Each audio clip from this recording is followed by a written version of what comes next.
The following podcast contains mature language and spoilers. Listener discretion is advised.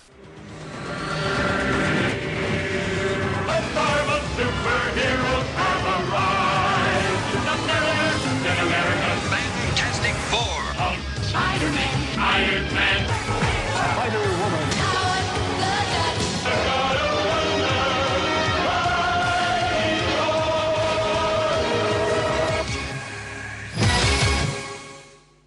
Welcome to Marvel Superheroes Podcast. I'm Luke P. Here with me is Joe Fixit.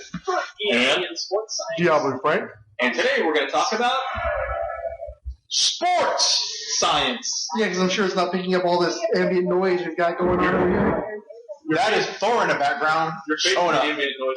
Oh, we got to record that for Idaho. So whenever we have him on the show, you hear thunder, and then I think he could find a lightning and thunder sound effect. Why? Well, we got it live outside. We'd have 100% of the copyright of that particular bit of thunder. Yeah. He owns that lightning sound.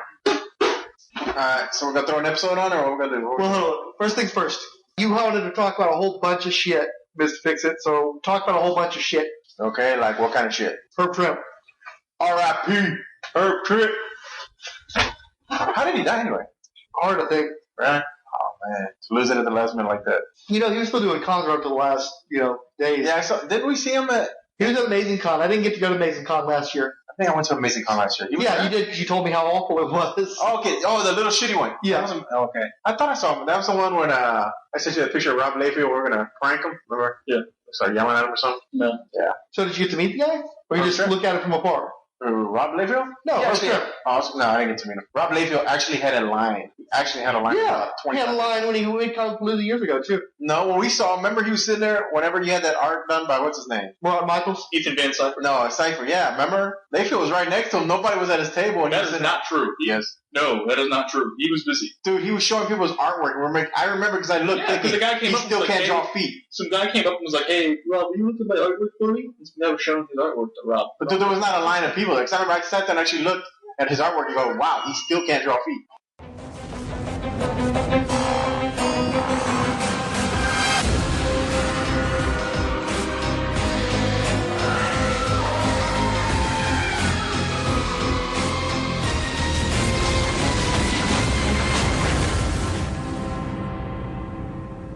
This weekend I got Hulu Plus, and I felt that, we are the Marvel superhero podcast, but there are other things besides Marvel out there, so I thought... At some point, we will have an occasional satellite DC podcast, but we got too many irons in the fire right now as it is. I don't need to try to add to it, so we can do a little DC talk on here, I think. Okay. I watched some Gotham, I watched some Flash, Constantine, Arrow, Agents of S.H.I.E.L.D. I believe that was it. I kind of had like this nice little mashup of everything. And as I'm watching it, of course, Agents of S.H.I.E.L.D. I was actually really enjoying because they hit a lot of the movies. You said you started at episode 12? Yeah, because, I just got Hulu Plus, so you don't get the first, part of the season. As episodes come in, you drop episodes. So I was fine, but I still understood enough of the show from that episode because they do enough, recaps at the beginning of the show.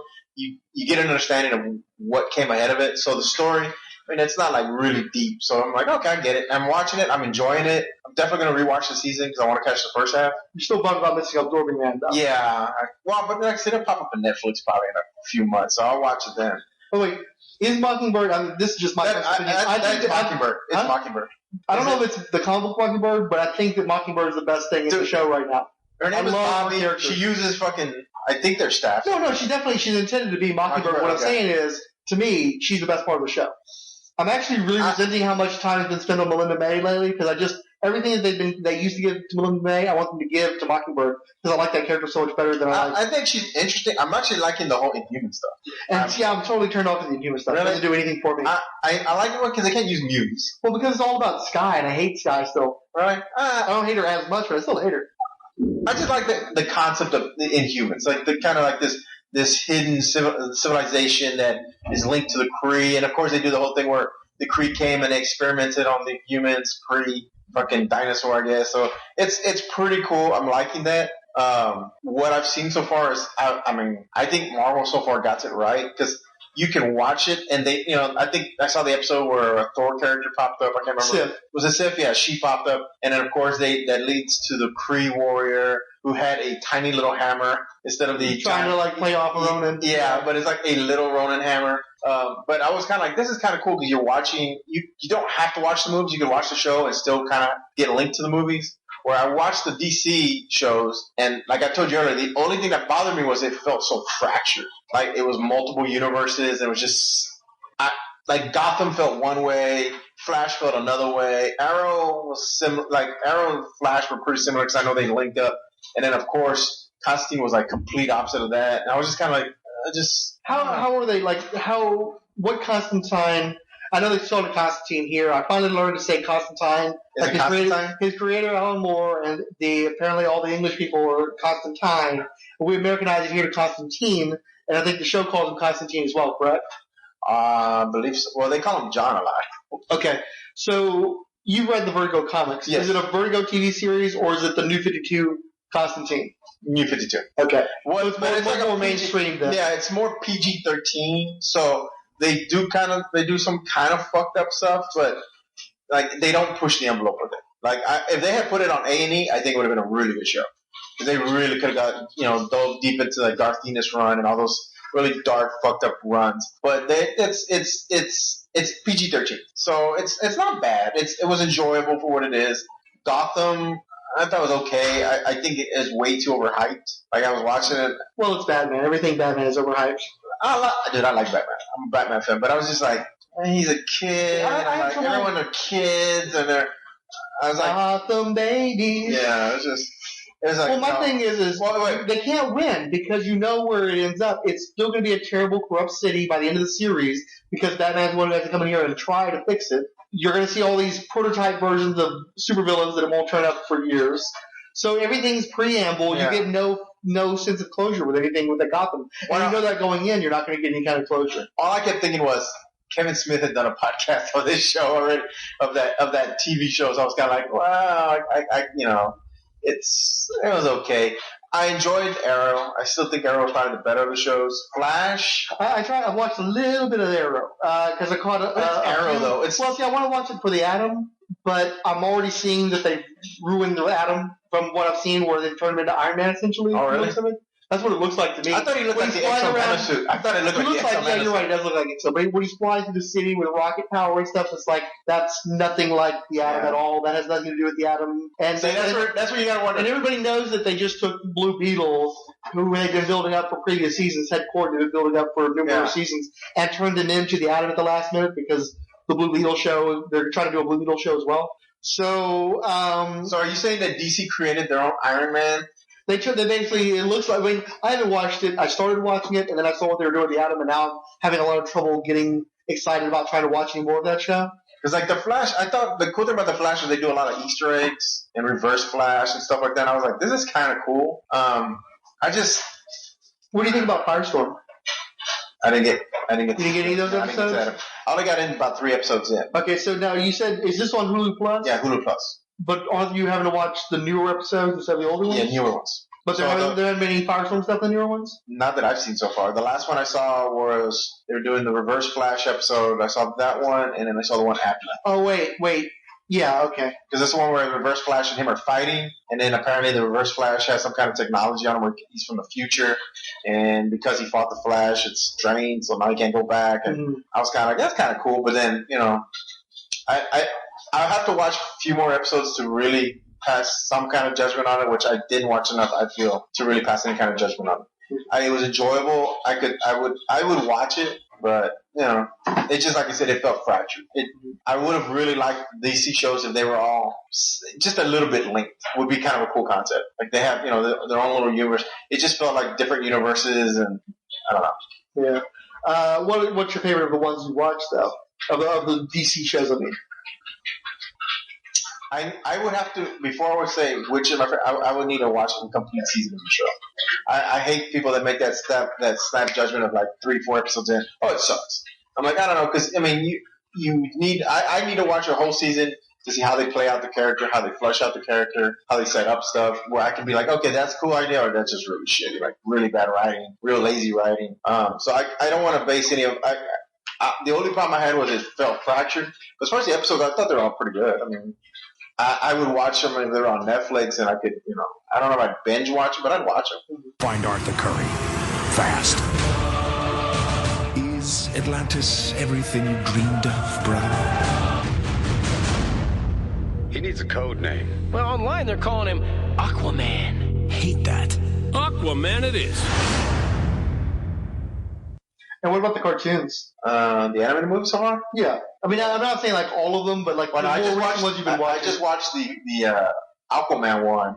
That was like 3 shades of fucked up. Like, I don't know what they were thinking, because one minute it's like Mira's like killing fish people and turning water into swords, and the fish people, the guys from the trench? Yeah. Okay. And Arthur's kind of a pussy, whiny, kind of very he's just kind of pussy, yeah. He's just whiny, and like his mom dies, and of course Black Manta is was it Ocean Master? Yeah, well, Ocean Master is supposed to be in it. You say Black Manta? Black Manta is working with Ocean Master. Okay. He's actually kind of manipulating them. And it's weird because they go from kind of your typical DC animated movie to kind of like hyper violent, like cutting people, and they curse in that too, don't they? Yeah, a couple of times they drop some curse words. The Justice League came off kind of weak. I mean, when they're getting their asses handed to them by a bunch of fish. So I was kind of surprised by that. Of course, we all know Soup's weak against magic, so I guess Atlantean technology is based on magic.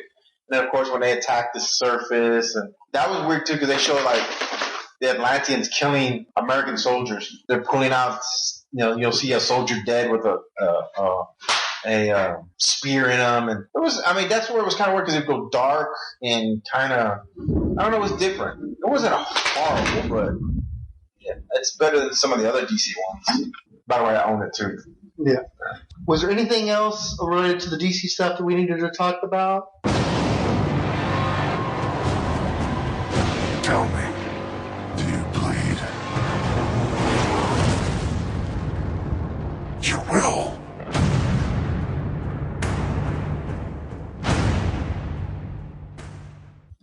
Maybe the Batman vs Superman: Dawn of Justice teaser trailer. Yeah. Did that come out?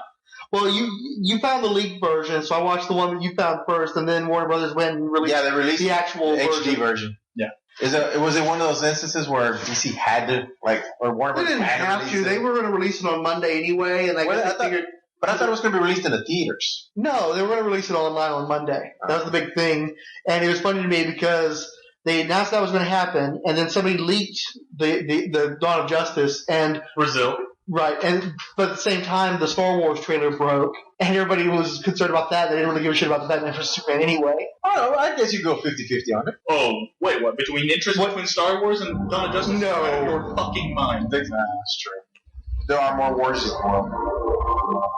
I just want to say I like how the Superman logo was subsumed by the Batman one. Yeah. All the color was bled out of it, and it just became a big Batman with some indication that Superman might be involved with it. I think that's very telling. I gotta admit, I like that they're going dark with it.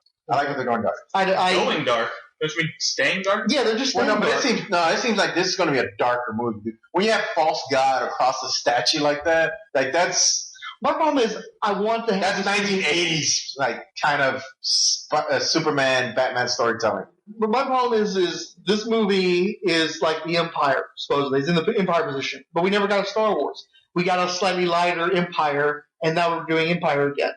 I need to have an opportunity to see Superman be this praised character, this grand heroic figure. Yeah. Where all the previous movie, he was a goddamn X-Men mutant who was hated and feared by the military and the public at large. So I'm not seeing a contrast between how he was treated in Man of Steel and this movie. Yeah, we need that Messiah episode. Or movie. By the way, was that Count Druncula in the voice I heard in the trailer there? Yeah, it did sound like him.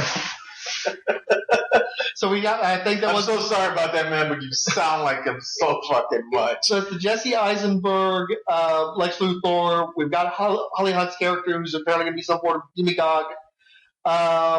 Somebody was saying they thought Neil deGrasse Tyson was in there. Yeah. And I think Charlie Rose, I thought I heard too. Okay. So we know Wonder Woman's going to pop up. Namor's going to pop up. Namor's going to pop up, yeah. Definitely Namor the Submariner is going to be in this movie, right? the truly cool Aqua character. So we got Wonder Woman, Namor. Laying it on too thin. That's what everything's for. And let's see who else. So are there going to be any other special, like any hint? We don't really know who all is going to show up in this one. They might get Cyborg in there somewhere, but Martian Manhunter maybe. I don't think so. Actually, you know what? I've been hearing some stuff that might indicate that Supergirl's TV show on CBS in this upcoming season might actually involve some Martian stuff. Really? So, and I'd be very interested in that because I actually like Supergirl a lot, and I would enjoy watching a Supergirl television But is it going to be the Supergirl Power Girl clone, or it should be Kara Zor-El from the planet Krypton? Is my understanding. Yeah. Because I liked where the JLA series did that. Power Girl was, a clone of Supergirl. Yeah, that was okay. Well, that wasn't actually, although it strongly resembled Power Girl, she actually did have a different name. Her costume was a little bit different, so they made a distinction there for the cartoon. Oh, okay. So it wasn't really supposed to be Power Girl, although it was obviously alluded to. And I don't think Power Girl actually appeared in the show, did she? I thought that was Power Girl, dude. Okay.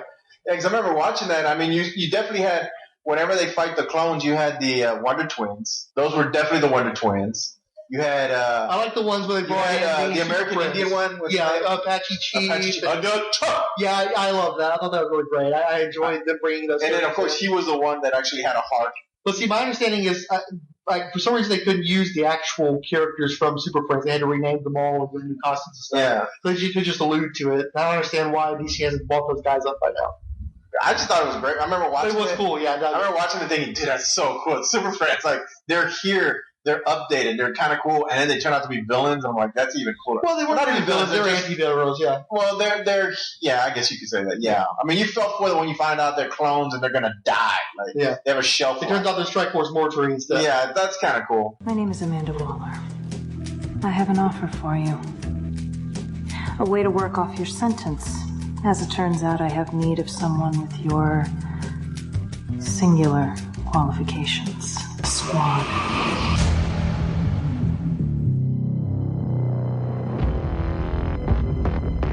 To the Suicide Squad.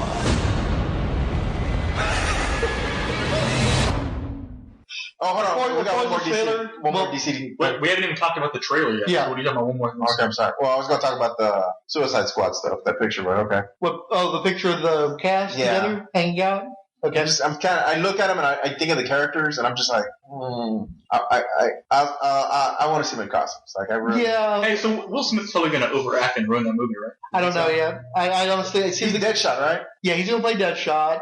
Because my whole thing is what I liked about Floyd Lawson, the character, is the big hook was he had a death wish. The reason why he was on a Suicide Squad was because he wanted to die, and he keeps throwing himself in situations where he could die, and then he doesn't because he's too damn good at his job. I'm wondering if Will Smith is going to bring that level of darkness to it, if they're going to actually evoke that at all, or if he's just going to be a badass with guns on his wrists. Oh, yeah. Dude, he's absolutely is. So you got, Deadshot, Joker.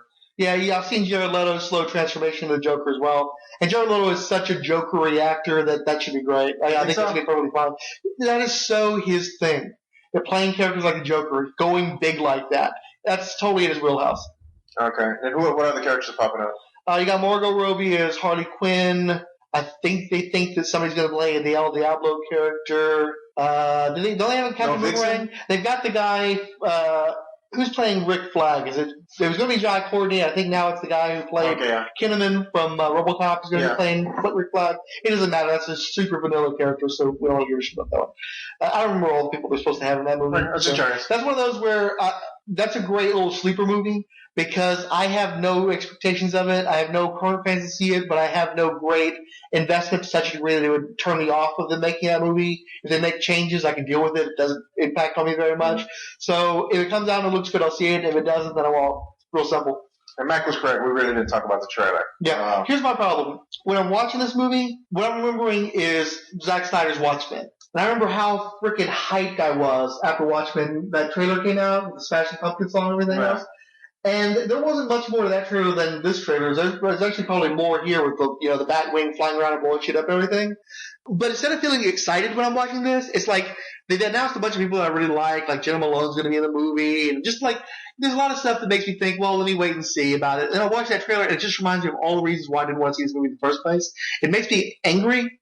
And I don't know if this is the intention, but when I look at Batman, when I look at Ben Affleck, he's on the downside of his Batman career. He's graying, and I'm looking at him. I'm not seeing him having like any righteous indignation or concern about Superman. I see envy on his face. I see envy. I see anger at being, like Superman's supposed to be the new kid in town, and that's not what I'm supposed to be feeling. I don't think. But I feel like Batman's envious of Superman and he's going to go beat the fuck out of Superman because he's tired of making Batman look bad. That's what I get from that trailer. I'm supposed to be getting what a threat Superman could be and how there's a legitimate concern there, but it just seems like he's big dick. He wants to swing his big dick around and show that he's still better than Superman. This looks like a Batman movie, right? Yeah. I mean, this is the Batman movie. Well, I will say I like that shot of Superman holding up the space capsule thing because he's got that big rubber suit and one of the things with the Marvel movies, because they're so practical, they try to get away from the heavy anatomy. You don't really see the characters like they're in skin-tight costumes. But here, the Superman, he looks like they've gotten more of a sense of him being basically a naked flying guy. And I think that works because he looks so powerful when he's lifting that heavy weight. He looks like, holy shit, this is a guy who's so strong, he really could beat the fuck out of all the other superheroes. And I like that he's so, in that shot, at least that one shot, he's so unambiguously the superhero. He's not an Asgardian warrior. He's not a super soldier. He's the fucking superhero. And I see Ben Affleck in that garbage latex suit of his where he's so swollen he looks like he's a square. He does. I thought that was armor. He's a tall guy, but he's so... armor. No, I'm not talking about the last shot. I'm talking about those other shots in the middle. He's so fake bulked up because I know Ben Affleck put on some weight and put on some muscle and good for him, but the suit is so much bigger than he really is that all I'm thinking is he looks square even though he's supposed to be a tall guy, and he looks really fake to me. There's a lot of CGI. Like, obviously. You think that, like, he himself is CGI? He looked CGI when he was walking out of whatever the... He does kind of look like a cutscene from Gods and... What is that, DC and Injustice? What was that fucking... Jones? Arkham? Yeah, Justice, right? Justice, something about Gods. Yeah. The one where all the DC heroes are assholes. Where they all that doesn't narrow it down very much. I think it looks like it's a Batman movie that looks really, really dark, and Superman will probably end up sort of semi-being the villain. And Superman's gonna look like shit. But they're gonna be friends at the end. They spend a lot of time on that Superman statue, though. They're talking about Superman throughout. I like that scene where he's in the hall. That it looks like a hallway, and those soldiers literally bow to him. I'm like, I like the fact that they're playing up but that's not overplaying it, though. But they're playing up the Messiah complex. Which, if you really remember reading the Frank Miller Return of the Dark Knight, Superman was kind of a Messiah, Reagan-esque. He was the big government tool, the face. Yeah, so that was kind of cool. I liked it. I like the fact that they're going to see him in that way, and then someone's going to have to knock him down a peg. Yeah, and I don't see that he's gotten. I haven't seen him. I don't have a reason to root against Superman at this point. Yeah. I mean, I don't really like the movies. My issue is that they're pretentious, but they don't have the textual weight to pull off those pretensions. They're trying to do this whole, he's a false god. It's like they haven't built him up as being a false god yet. Just because you scroll that on a statue, you haven't sold that aspect to me yet. The first half of the movie, like I'm pretty sure Zack Snyder movie is going to be like 2.5 hours long, and then the uncut version is like 2, 3, 4, 5 hours long. And it's going to be ridiculously long. Do you think they're going to have like maybe the first 25 minutes of the movie is just literally him doing all these amazing things? No, because I think the Warner Bros. will make them cut it so they can get the action scenes as quickly as possible. You think so? And they'll cut out as much of that shit as possible, and it'll be a montage. As a matter of fact, it might be the best part of the movie, just like with Watchmen, where the credit montage is them showing all this shit where Superman's being elevated to a godlike status amongst the citizenry, and then it credits in, and boom, here's Batman in your face. I think that might be what we're end up with. Like I said, this didn't tickle my fancy. I think it looks way too dark. I just think it looks way too dark, man. And I know that's seems to be like the common complaint is, this is gonna be super dark. It looks like it's gonna be fucking crazy dark. Like crazy dark. So I don't know how I'm ever gonna get into either of these characters if all they're gonna do is just fucking grimace. Just grimace. Oh, I'm a god and people hate me now and I don't want to be a god. No, now you're a god and I don't like you because you're a god. Now let's be all mad. So is Lex Luthor the villain in the movie? I guess. I mean, beyond that, I think that he's going to be involved in pitting Batman against Superman. Okay. And then I guess at some point maybe they're going to have to stop him from doing something wrong. But I don't think it's not going to be a real estate deal. It's not going to pop up in the third act, I don't think, or anything like that. No. It's going to be like a real estate deal or some bullshit. I hope they don't try that. Superman Returns. I still think that's Well, I think somebody was saying that it looks like he probably stole this. Wasn't there some fucking thing where Lex Luthor stole the sun or some shit like that? No, he created a monster from the sun, if I remember The last Superman 6. Did he come up with Solaris? Is he involved with that? Okay. What about that? Where Superman threw all the nukes into the sun and Lex. I don't remember. Honestly, I don't remember if I ever read all of All Star Superman. I think I started. No. I'm talking about the movies, dude. You're talking about Superman 4. The actual movies. Yeah, was it 4? Oh, you're talking about the Nuclear Man. Yeah. Or something. But he was created from the sun. Firestorm with the nails? Is that what you're talking about? No, Firestorm. I thought Firestorm was a villain from the 4th Superman. I thought it was like gag. I thought he was like nuclear. You said he was the nuclear. He's like Nuclear Man or something like that. But he's not Firestorm. He's just he's a nuclear man. And he's all powerful. And a nuclear man. And he's all powerful from the sun. And then when you put him in the shade, he's like, right. And he scratches people like a little bitch. Yeah. And he had a slap fight with Christopher Reeve. Yeah. Yeesh. And Gene Hackman returning as Lex Luthor, an evil genius who can't pronounce the word nuclear. Nuclear powered, nuclear strategist, nuclear bomb, nuclear warhead, nuclear man. I always thought he looked like, was it Supreme? I can kind of see Supreme in that. Yeah. I like Supreme. That was actually a pretty cool book. We had to cover that some. Yeah. But that was like the Superman they're trying to pull off. Would you say that? This Masonic. Yeah, Masonic. I mean, what do you call it? Messianic. My bad. Messianic. And it could be Masonic too. It's much Illuminati shit they seem to be dredging up for this as well. All this fear and expectation of a conspiracy, and he's the man for an invading army and all this kind of bullshit. So that's what they were just saying in the trailer. I think you have to watch the trailer a few times and listen and isolate. I think the first few, this is only the third time or fourth time I've seen it, and I'm still kind of I'm visually taking it in, and I'm catching. This time around, I caught more of the dialogue. Like I didn't realize that was, I guess that was Alfred talking about the fever. I guess I don't know. That felt like Alfred. That felt like an fever. Alfred. Is that a thing in the comics? Oh, he's like, that's how the fever starts. I know the cowboy bell may be in order. I don't know. He's got a prescription. Yeah. Guess what? I got a fever.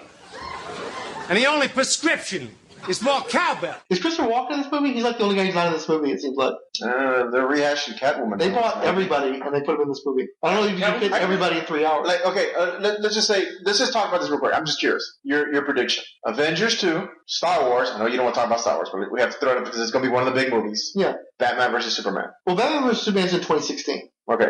So it's not for nerdom. This is like our time right there. Those are the three big for nerdom. There's nothing else. No one cares. No one cares about Ant-Man. God bless that finally they ended up goddamn Hobbit movies, so we'll never have to see another one come out again. Harry Potter's over with. No, it's not. Harry Potter's coming back. No more Twilight. Yeah, thank God. Like all that crap. Well, that's not even nerdom. The second coming of Twilight is Hunger Games, and the third coming is Divergent. So there will always be another YA thing. You're right. Yeah.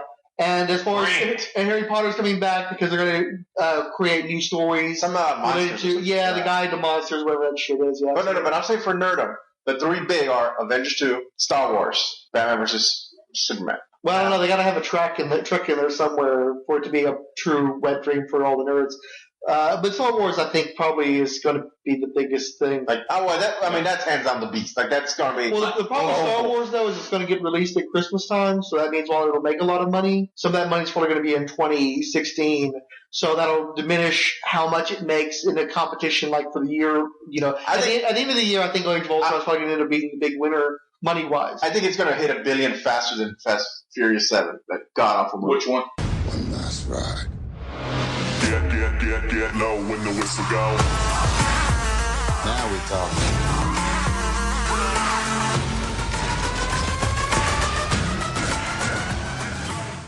I think Avengers and Star Wars will both get to $1 billion before. They'll both break whatever record Fast and Furious 7. By the way, if you haven't seen Furious 7 yet, don't. It's really, really bad. Yeah. And the reason why I made all that money besides the fever over Paul Walker is because the last few Fast and Furious movies were really good. That's the reason why I saw it, because I really enjoyed 5 and 6. Yeah, me too. And I really was expecting more Lucas Black, and I only got one scene of Lucas Black that kind of ticked me off. So that's creepy. I like Tokyo Drift. I'm the one Tokyo Drift. No, I like Tokyo Drift too. The only other one I saw in the theater was Tokyo Drift. I like the fact that they kind of hark back to that for that one little scene. I thought that was kind of cool that they're kind of bringing all the movies together. But literally, after watching this, Vin Diesel has to turn into a Transformer. That's all that's left. After how bad this fucking movie is, Vin Diesel has to turn into a car and drive off. That's all that's left. I mean, they're fighting kung fu cars and all that bullshit. Toretto! Fucking rides it. And he just rolls out. He takes off. That's all that's left, dude. That is all fucking left for these goddamn movies. And they're gonna make 10 of them. That's horrible. But back to what you're saying. Of course, Star Wars will be a beast. That's well, I don't think anybody has been caught on camera sobbing at the thought of either Age of Ultron or Batman vs. Superman. True. I People are apparently sobbing over. Dude, I told you. I watched that damn show and they did, when Han popped up, it says, Chewie, we're home. And they show those chicks like crying, like I told you, someone had just crucified Jesus and they're freaking out. Now let's pause and watch that trailer. Okay, please stay tuned.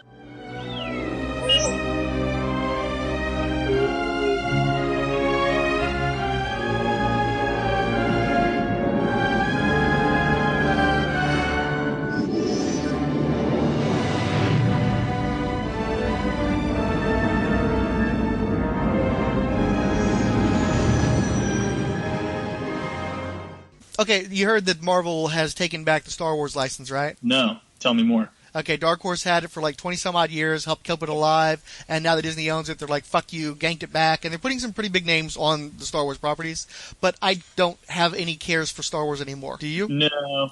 I mean, not even for the movie. I mean, I guess I'll go see the movies, but I mean, I never read, I don't think I've ever read a single Star Wars comic book.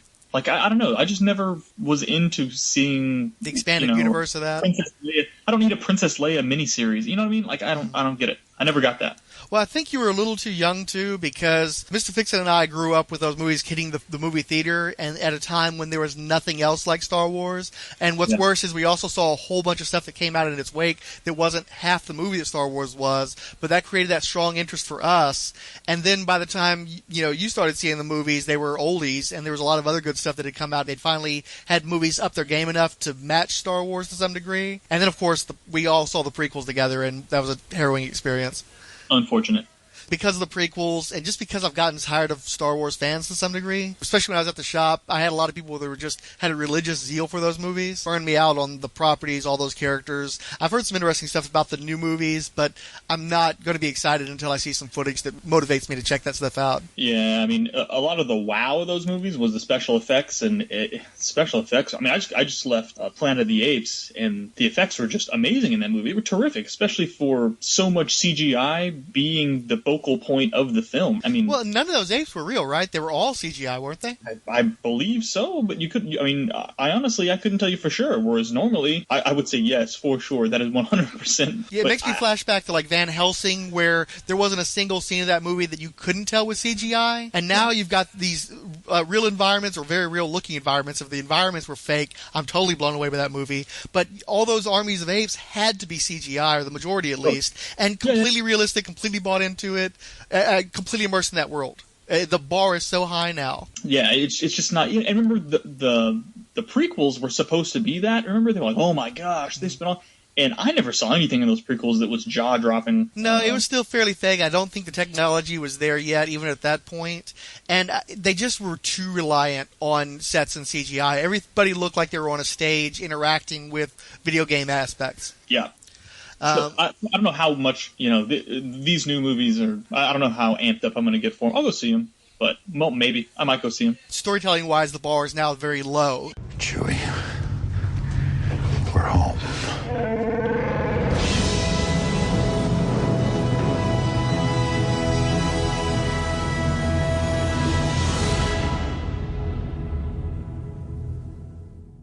I just don't care. I think it's a really good. I think it's a really good trailer. It's a good trailer. Here's the thing.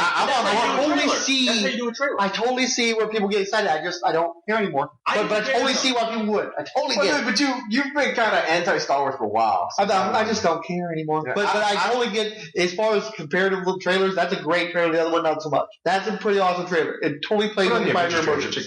No, we're not watching any more Avengers shit. It comes out in like less than a month. We're not going to watch any more Avengers shit. Well, I honestly, when I heard about the movie, wasn't excited. Me neither. I really wasn't excited until I saw this. This trailer got me. This trailer got me. I told you. I sent you a text that said this. Yeah. You sent me a text saying you were a little hard. Yeah, it got me partially erect. From a trailer. I'm fucking full on, dude. I'm not full on. I'm full on, dude. Like that Crash Star Destroyer. I'm like, wow, this feels like it's going to be a Star Wars movie. Yeah. Well, everything looks like the Star Wars universe. It's not like the fact they had Vader's helmet, man. Hey, talk to your microphone also, though. Vader's helmet / mask. The melted thing. Skull, yeah. Dude, that's like, that was great. So did they like fish that out of the Vader BQ on Endor? I guess where it came from. The thing I heard is apparently there's one of the characters in the movie is a. Hey, everybody. We're about to leave a bunch of fucking Star Wars spoilers because Mr. Fixit's on the podcast. So go ahead and turn it off if you don't want to listen anymore. All right, dude, go ahead and spoil this shit for everybody. Dude, they talked about if you're into Star Wars and you watch the fucking Celebration, they just hinted at some characters like a Sith Lord artifact seeker, and that's it. And that's his thing. Like he seeks out these artifacts, and apparently Vader, I guess his body is a Sith Lord. He's artifact. a Sith Lord artifact. That's a big. He's like Riley Keough or something. Yeah, so that's about all I can watch from the Celebration because it's just really weird. Like I enjoy the movies, I enjoy the cartoons, but I just can't get into them. What I get here though is J.J. Abrams did those Star Trek movies, and he did the sexy Star Wars up Star Trek movies.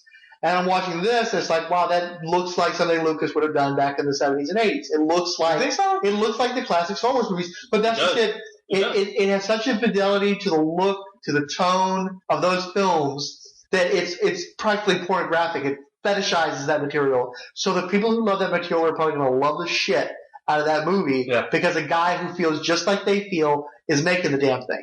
I think whether it's good or not, you mean? Whether it's good or not? I think it's going to be better than Lucas. No, it could very well be good. I think that he's going to give people what they want.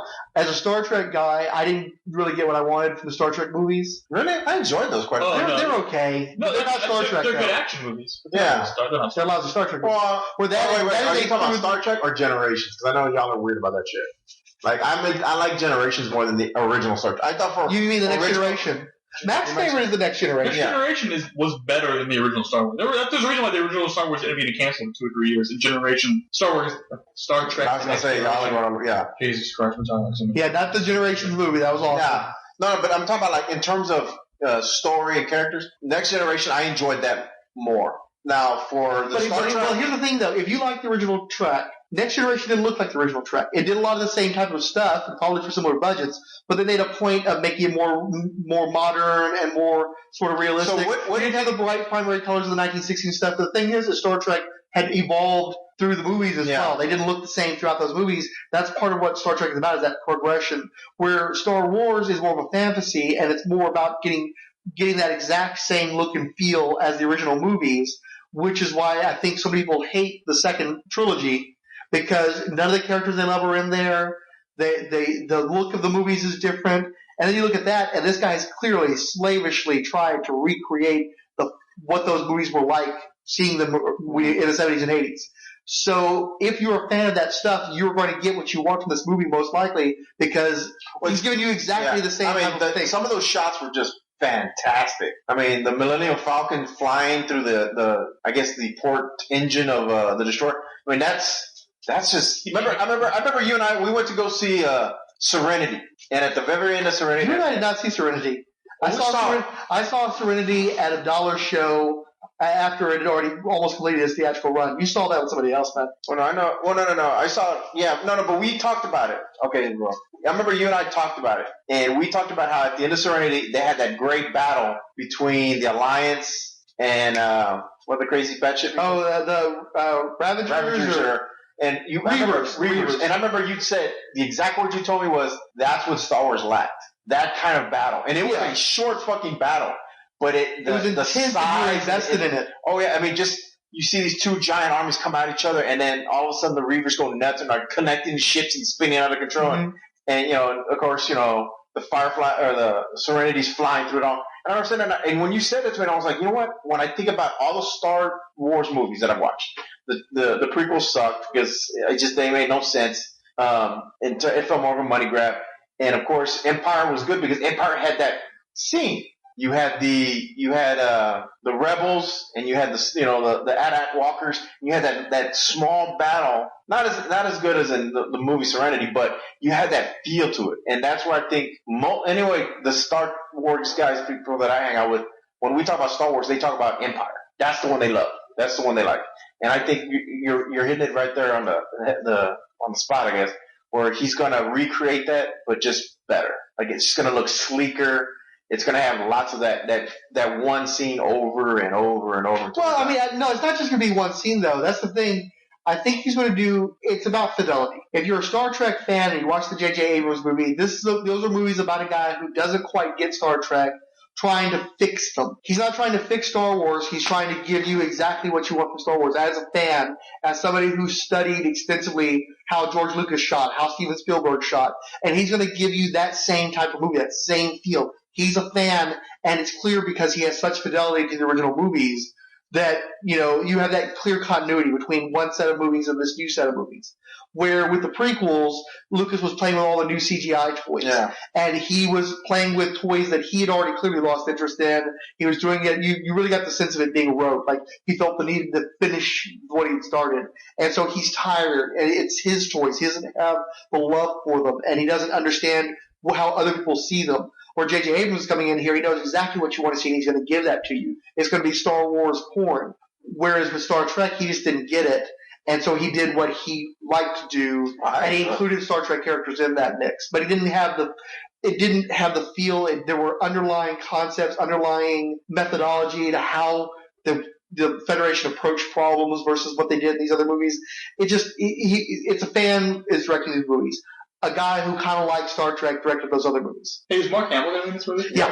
Okay, good. They all came back. Carrie Fisher came back. If they can get Harrison Ford, they can get anybody. I'm just making sure.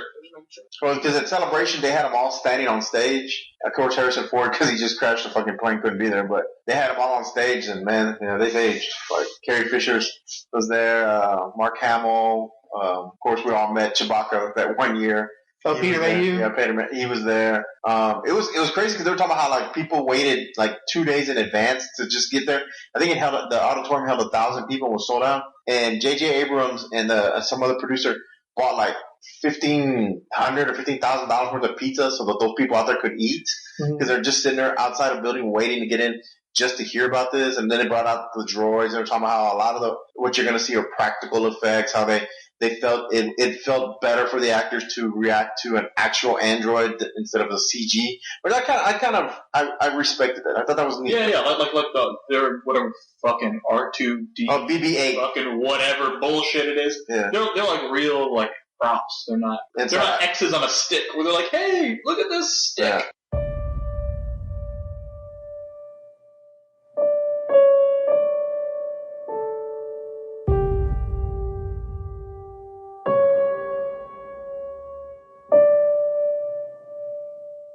Oh wait, one more movie. What do you think of the new Jurassic Park? I have not watched that trailer. We're not talking about the new Jurassic Park. Yeah, I've made a point of not watching that trailer. I don't like any of those movies. I don't even like dinosaurs. You don't like dinosaurs? I'm not into dinosaurs. Whoa. You know what? Fuck dinosaurs. Shots fired on Fuck dinosaurs. Shots fired on dinosaurs. Fuck evolution. Fuck your Fuck dinosaurs. Fuck it all. It doesn't exist. T-Rex, okay, band, lousy anthropological being. Fuck it. This is his water break. No, I can't compete with fuck water. Dude, that was by far the greatest. the 38% of me that's water. Fuck you. That's not how it went. I'm sorry, dude, but that's how I played it in my head. That's not how it went. I'm paraphrasing. So okay, I was just curious. Dinosaurs are cool as shit, dude. I don't like dinosaurs. I find them boring. I don't find cars interesting. I don't find planes interesting. I don't find dinosaurs interesting. I just don't care. Sorry. Somewhere in that list is vagina, so I'm pretty sure. No, I like the opposite sex. Well, no, because I finally caught the trailer. Hulu Plus, which is great for trailers. They have the Today's Marvel Superheroes podcast episode is brought to you by Hulu Plus. Just remember, a free trial for 30 days. Sign up on HuluPlus.com. Thank you, ladies and gentlemen. Please leave that in there. Hey, why don't you tell us more about Hulu Plus? Anyway, let's go ahead and talk about it. Because they have great trailers, and I finally got to watch the new Jurassic Park one. I don't know what they're doing with that. It looks really stupid, dude. Yeah. Super fucking dumb. It made no sense to me. Did it make sense at all? It just looks. I think they're like hybrid dinosaurs. Yeah, it was like they're like, we've created all these dinosaurs, so we're bored. Let's make a hybrid killing machine that's gonna run loose in the park. And all of a sudden, I was like, what is the point? Like, I thought the point of Jurassic Park was we're bringing back something that existed that no longer existed. We're bringing it back so you can see it live interacting with the world that you live in today. Not, let's make scary monster time. It felt really weird. I think that's when the movie's going to crash and burn. Yeah, I think it's going to bomb. Dude, that one just felt so, like, disconnected from the franchise. So I was just kind of curious because I watched a bunch of trailers the other day, so. Disconnected from the franchise. Those movies all fucking suck. So the first one was fine. I like the first one. I thought the first one was pretty cool. Well, the first one isn't the franchise. There were like 3 other ones after that with fucking Jeff Goldblum just... Well, I know the first one. Keep getting them checks. I think he was only in the second one. Yeah, the one where they're being chased by the T-Rex through the city. Did Samuel come back to the third one? Is that how that was? Samuel died in the first one, didn't he? Samuel. Oh, Samuel. Well, as soon as, Samuel L. Jackson's to the point where he's just Samuel now. He's not even Samuel Jackson. You say Samuel and everybody already knows who you're talking about. I thought like you were talking like every movie he pops up and is like, hold on to your butts. Like in every single one. That's his thing that he's like that's his I'm getting too old for this shit. Yeah. Line and all that. Hold on to your butt. But okay, so the first one, the second, so Samuel came in the third one, didn't he? I think so. He came back because the second one was Goldblum. Because apparently Laura Dern was too good to come back for a Jurassic sequel. So she made an appearance. You're right, dude. There's like 4 of them, weren't there?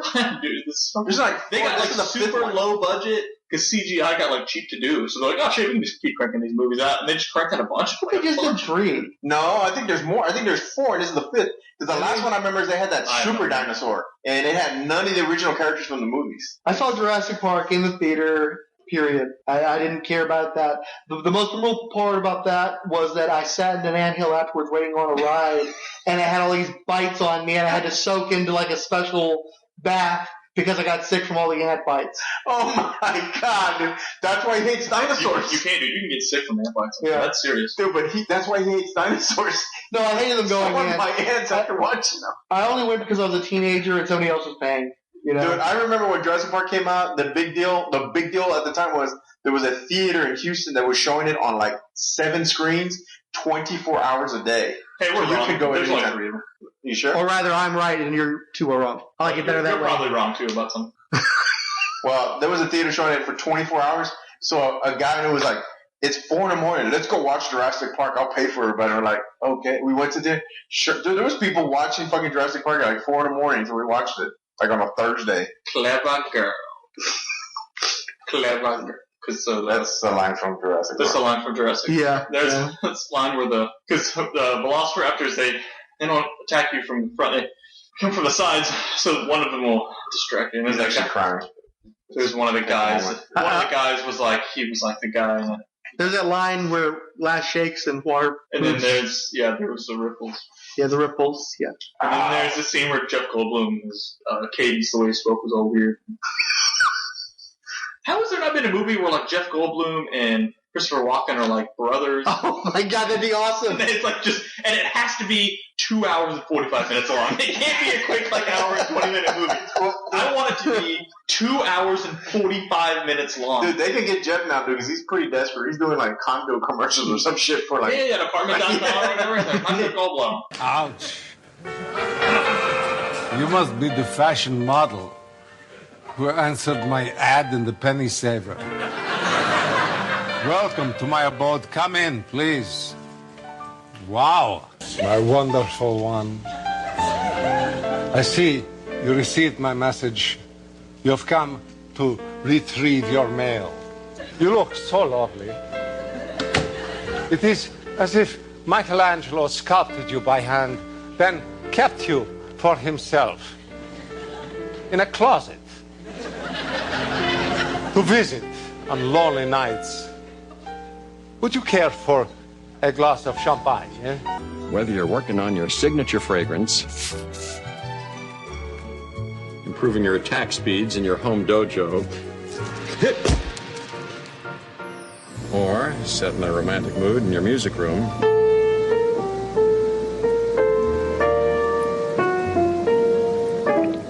which is also your hot tub room, you too can achieve perfect lighting. There's room for one more. Do He's like hurting for money right now. Do a Jeff Goldblum impression right now. He's got a new younger wife. That's a shitty impression. Who's like a gymnast or something. So, yeah, he's got like a 30-year-old wife who's an ex-gymnast who can do the splits while pregnant. So he's got to pay for that shit. Do a Jeff Goldblum impression. I can't do Jeff Goldblum. Just try and do it. No, I can't do Jeff Goldblum. You do one. I can't do Jeff Goldblum. I can't do Jeff Goldblum. I can't do. All I remember is what's this one? What was his name in The Fly? Grendel? Grundlefly. Yeah, Grundlefly. Yeah. He's like Grundlefly. Grundle. Don't eat me. That's about the best. I think that was the original Pickens Fly, actually. Was it? I just remember because they have Fly. We saw Fly. That's a terrible Jeff Goldblum. Well, like we just watched Fly 2 the other day, and somebody was like, "This movie's talking about good." As a kid, I thought it was pretty damn good. But Eric Schultz, microphone also. Eric Schultz. He's all like, "Enter, man!" I was just like, "Man, I was like, hey, dude, like, what are you doing?" But hey, you asshole! I got a cramp in my foot for the last fucking 20 minutes, and it won't go away. Oh, it hurts. That's a terrible Jeff Goldblum impression. Also, Grendel Fly. Ouch. What did Jeff? I got a cramp in my foot. It's so bad. Why wouldn't it go away? Isn't a Jeff Goldblum impersonation just like Christopher Walken with a deeper voice? Yeah, probably. Have they ever appeared? Well, that he finishes the sentence and then pauses instead of it being like middle of a sentence. He'll do this. And then, Yeah. Buckaroo. I always think of him as Buckaroo Banzai. And he has to.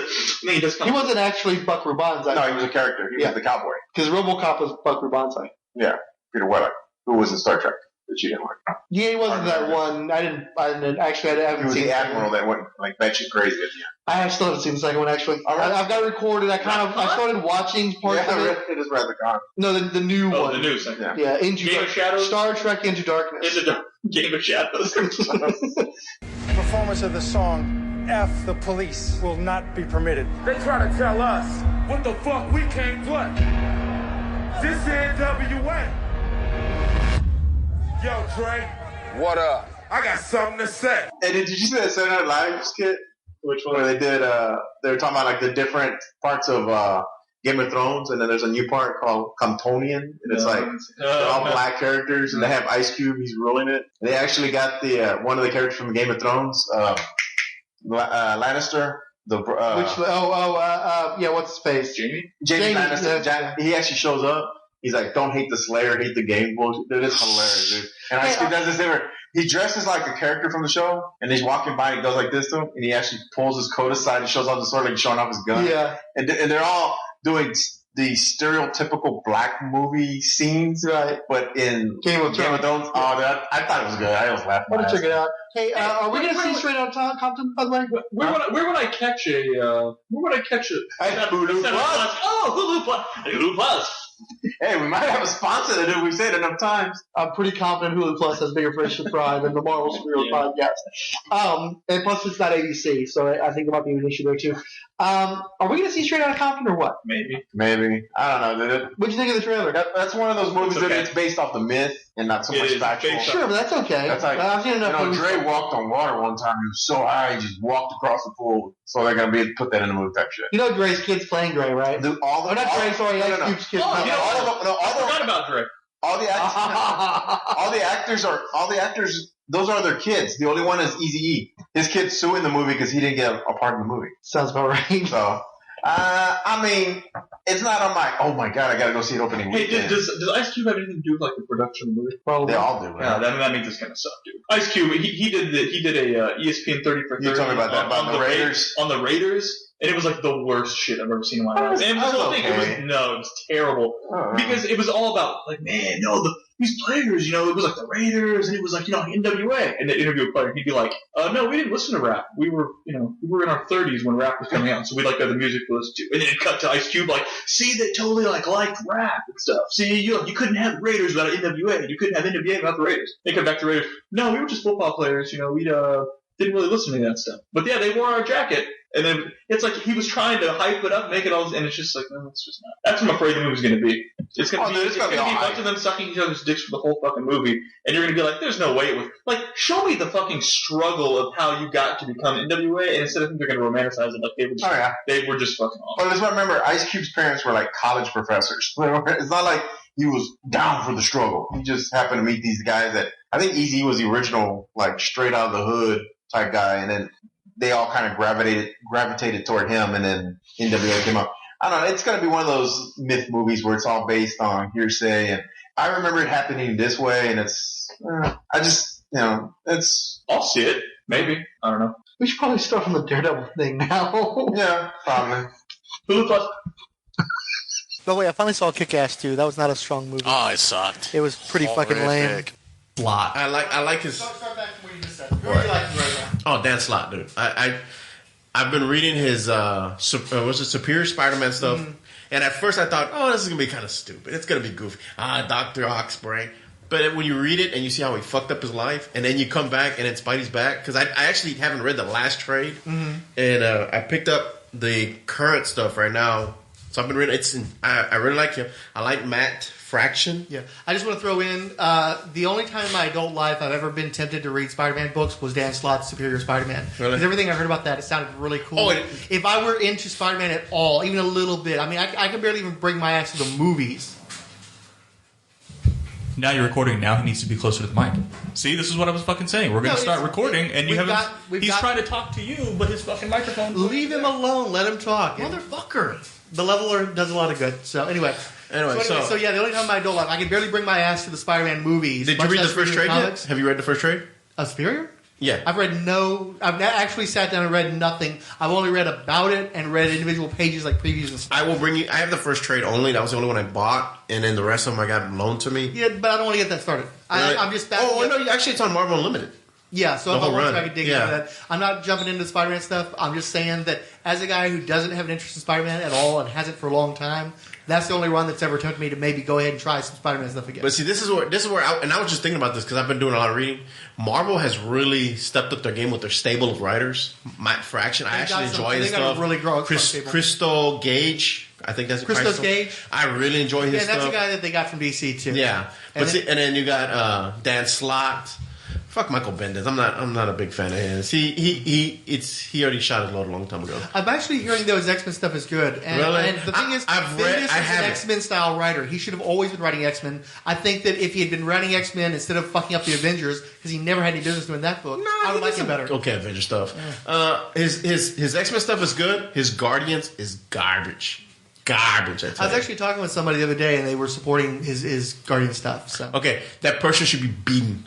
What a fucking bag of rusty doorknobs. So what's wrong with Bendis' Guardians then? Okay, so I've read the first 3 trades so far, and they just don't like. I've read what was it, the 2 writers before Abbott and Lanning. Okay, so they got me into Guardians. Like I hadn't read anything, and then we did our podcast on Annihilation and stuff. Read that stuff, and their take on Guardians was fun. Like Rocket Raccoon was fun. Groot was cool. Like I enjoyed that run. Yeah. I enjoyed that each person had their own personality.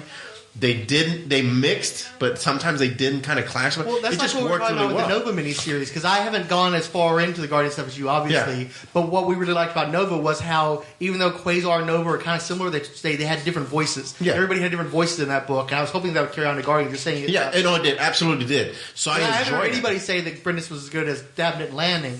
I've just heard it said that it's not as bad as I enjoyed. So what was it you disliked, though? They all feel the same. Like that, I don't know. I mean, I'm trying to give it a chance because I like the Guardians, but it almost feels like he's writing for the movie, where the movie was based on these books, and they tried to translate the movie into those books with the characters. He's more like, well, I'm going to write the movie, but let me rewrite some of this stuff. Let me do my Bendis thing, and I'm going to change stuff, and I'm going to make this character. And it's just, I'm on the 3rd trade right now, and I'm just kind of like, it's like, okay, yeah. I mean, it's just, it's Have you read it's not a Angela chore. Stuff? Angela's cool. But so, I get a kick out of Angela just because it's like it was stolen from Todd McFarlane kind of thing. It's a big fuck you to Todd. So I was kind of like, that's kind of cool. I actually kind of want to go and reread the Angela stuff as part of the Marvel podcast just to see how that integrates. I've enjoyed. I like what they hint at, like Odin kind of stuck into someone, or what is it? She's supposed to be the. Or do you know anything about that? My understanding is, isn't she the secret lost sister of Loki and Thor? Yeah, okay. Basically Odin was going out there knocking it around, and I think that's cool. I think that's a cool way to bring her into the Marvel universe. What you're telling me? Yeah, well, but it's just kind of cool that's. I hate when they just introduce a character and then she's like, "Well, I've always been here, but you couldn't see me." And this was like, no, Odin was out fucking. And so did they make any allusions to Spawn at all? Or do they make any allusions to her being from another place or anything like that? Not that I'm on the trade with her on it now. What I've read of it, and like I said, I kind of dropped. Because did you read Age of Ultron, the comics? Yeah, it was. That's when she came in, though, right? No, I read the trade on it. I don't remember her popping up in that. I thought that she was like toward the end. She some dimensional warp or some crap, some rift. I read they had that big trade of the Age of Ultron, which honestly I was a little disappointed in. It's just I heard a lot of people because they built it up so much. There was going to be this big epic for Marvel, and it was so damn long delayed. And it finally comes out, and it almost seemed like it kind of like queefed. Yeah, I read it on Marvel Unlimited. And it's just, I wasn't impressed. I guess that's what Bendis. I enjoyed him a long time ago when he was on Daredevil, and he was so daring and different. He's better on smaller things. He's not the guy you get for these big cosmic things. Well, no, his X-Men stuff is okay. I mean, now the people I know that have read his X-Men stuff think it's kind of goofy, like, oh, they brought the X-Men from the past to the future. And I'm like, I mean, the X-Men have always been about time travel and alternate universes, so it fits in with their world. So it's not a big deal. Well, and Bendis does soap opera pretty well. Yeah, he does. I mean, I don't hate his writing, but there's some things that he should. I think sometimes he stretches them thin, and so his ideas aren't as polished. They're almost kind of like just throw them out there real quick and get it going. And that's what I feel with Guardians feels like sometimes. I think they're just going for that money grab for the movie. The movie did so great. Let's throw some books out there so the kids will pick them up. And also Bendis helps to sell the property. As much as people like Abnett and Lanning, people weren't buying that book while they were doing it. And they should have. Yes, stupid bastards. It was a great book. I think people are going back now because I don't believe that the movie alone or Bendis alone could be driving this big mad. Oh no! I thought the movie. You realize how many Guardians books they're coming out with now? They got Guardians 3000. Yeah. They've got Star-Lord in his own series. Rocket Raccoon's in his own series. Gamora's about to get a series, and they're going to do a team up book now. But the thing is, like I said, watching the movie, you saw so much of the books in there. I did anyway. Like Nowhere and all that. I'm watching. I was just Nowhere, Cosmo. I'm watching it. And I'm like, I remember reading this, and they did such a well translation of it. They still kept some of the fun. I mean, Star-Lord is that sarcastic kind of an asshole. They kept a lot of that flavor in it. So that's why I thought the movie did so well. Because when they wrote it, it was so different than what was out there at the time. Now, I was surprised people weren't reading it. I mean, I thought people were reading it. I thought so. I enjoyed it. I know people that read it with me or were reading it at the time. They enjoyed it. We all thought it was just a really good book. But it wasn't one of those, burning hot titles. I could see that. But back to the Spider-Man. Slott's I really like his stuff. I don't know. I think Marvel's just doing a great job with their stable. Honestly, part of it is Marvel. I think a big part of it, too, is that DC is such a toxic place right now to work at that everybody who can leave has left for the most part. Well, dude, every book I look is either written by Jeff Johns. You mean books that you care about? There's a lot of books that are. Honestly, I used to like a book or two a month. I used to like him a lot. I mean, granted, he built his career on other writers. I mean, his main everything is fucking Alan Moore or Alex Ross. Yeah, I mean, basically, yeah, especially Alan Moore. I mean, I hate when someone was trying to tell me that they were talking about it, and they're like, "Yeah, I really like that whole Green Lantern, multiple colors, da da da da da." And I said, "Well, did you ever read the origins of it?" And they're like, "What origins?" I'm like, "Well, there's actually a book that Alan Moore wrote a long time ago. It's a short story that kind of sets this up." And he's like, he read it and he was like, "Wow, that was so cool. Why didn't they follow that?" I'm like, well, I mean, I think what's noticed. You have to cut some of this out, but I think the biggest problem I see what they're doing in the comic book world is they have a great idea and they try to expand it for months and months instead of doing this really great 6, 7, 12 issue run, like Contest of Champions or or Secret Wars, where it's just like this nice little run, the short story. Well, we're going to have to read some Secret Wars to see how strongly you feel about that in the future. Actually, but Contest of Champions running 3 issues, it's hard to fuck it up when you've got all those different characters. Well, I was gonna say, I just finished reading Deathmatch, and it was literally like they were like, let's do Secret Wars, but make it badass. Yeah. Except Peter's not at the end. Did you ever finish that one? I've read the first one, and I was going to try to read those other ones to talk with you about it, and it just didn't happen. Just let you know, it's a little disappointing at the end. Well, Paul Jenkins doesn't end books well. I like Jenkins. He sets up some good stuff, but he always seems to lose it at the landing. I think with him, everything that I've ever read of his that I enjoyed was a small 12. He's good at the short story. Yeah. He's good at the single issue story. Can you give me a napkin? Yeah.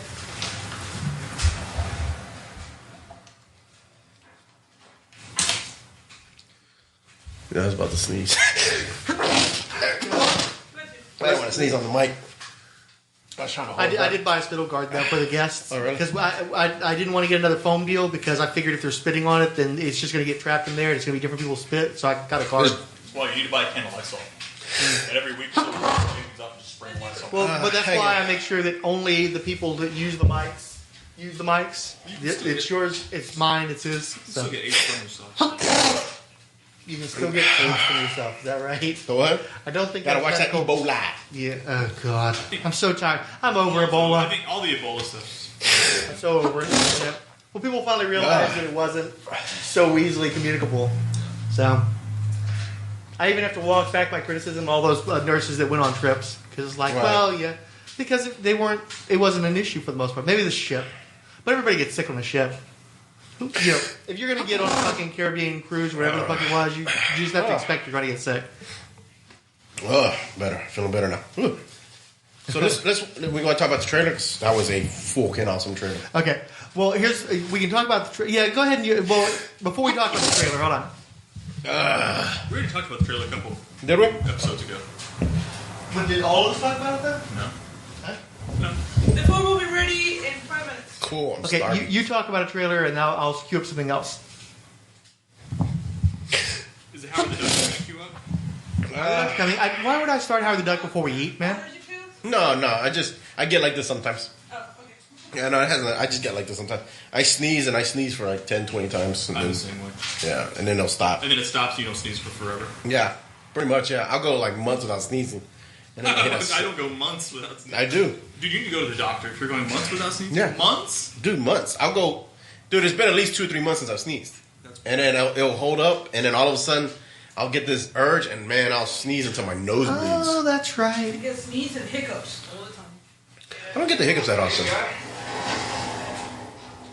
I'm looking for something in the wrong place. Oh, we gotta watch that. Gotta watch what? Oh, that I want to watch. We can watch this. Why don't we just watch this? No, we'll watch this. Well, we can do Howard the Duck too. We're an hour. No, we're going to do fucking Howard the Duck. Damn it. No, we're not. Yes, we are going to do Howard the Duck. And just so you know, I rewatched it last week just because it is one of my favorite movies. Okay. It's a guilty pleasure. Well, we're going to watch it in HD. Oh, okay, is that going to be cool? I'll tell you what. Why don't we, because we're about to eat anyway, we'll just watch this while we're eating. Okay. But in the meantime, what I want to explain to you, premise-wise, what we're doing. Yeah, do we have any new fans or anything? Oh, yeah. As I play Skyrim. Okay.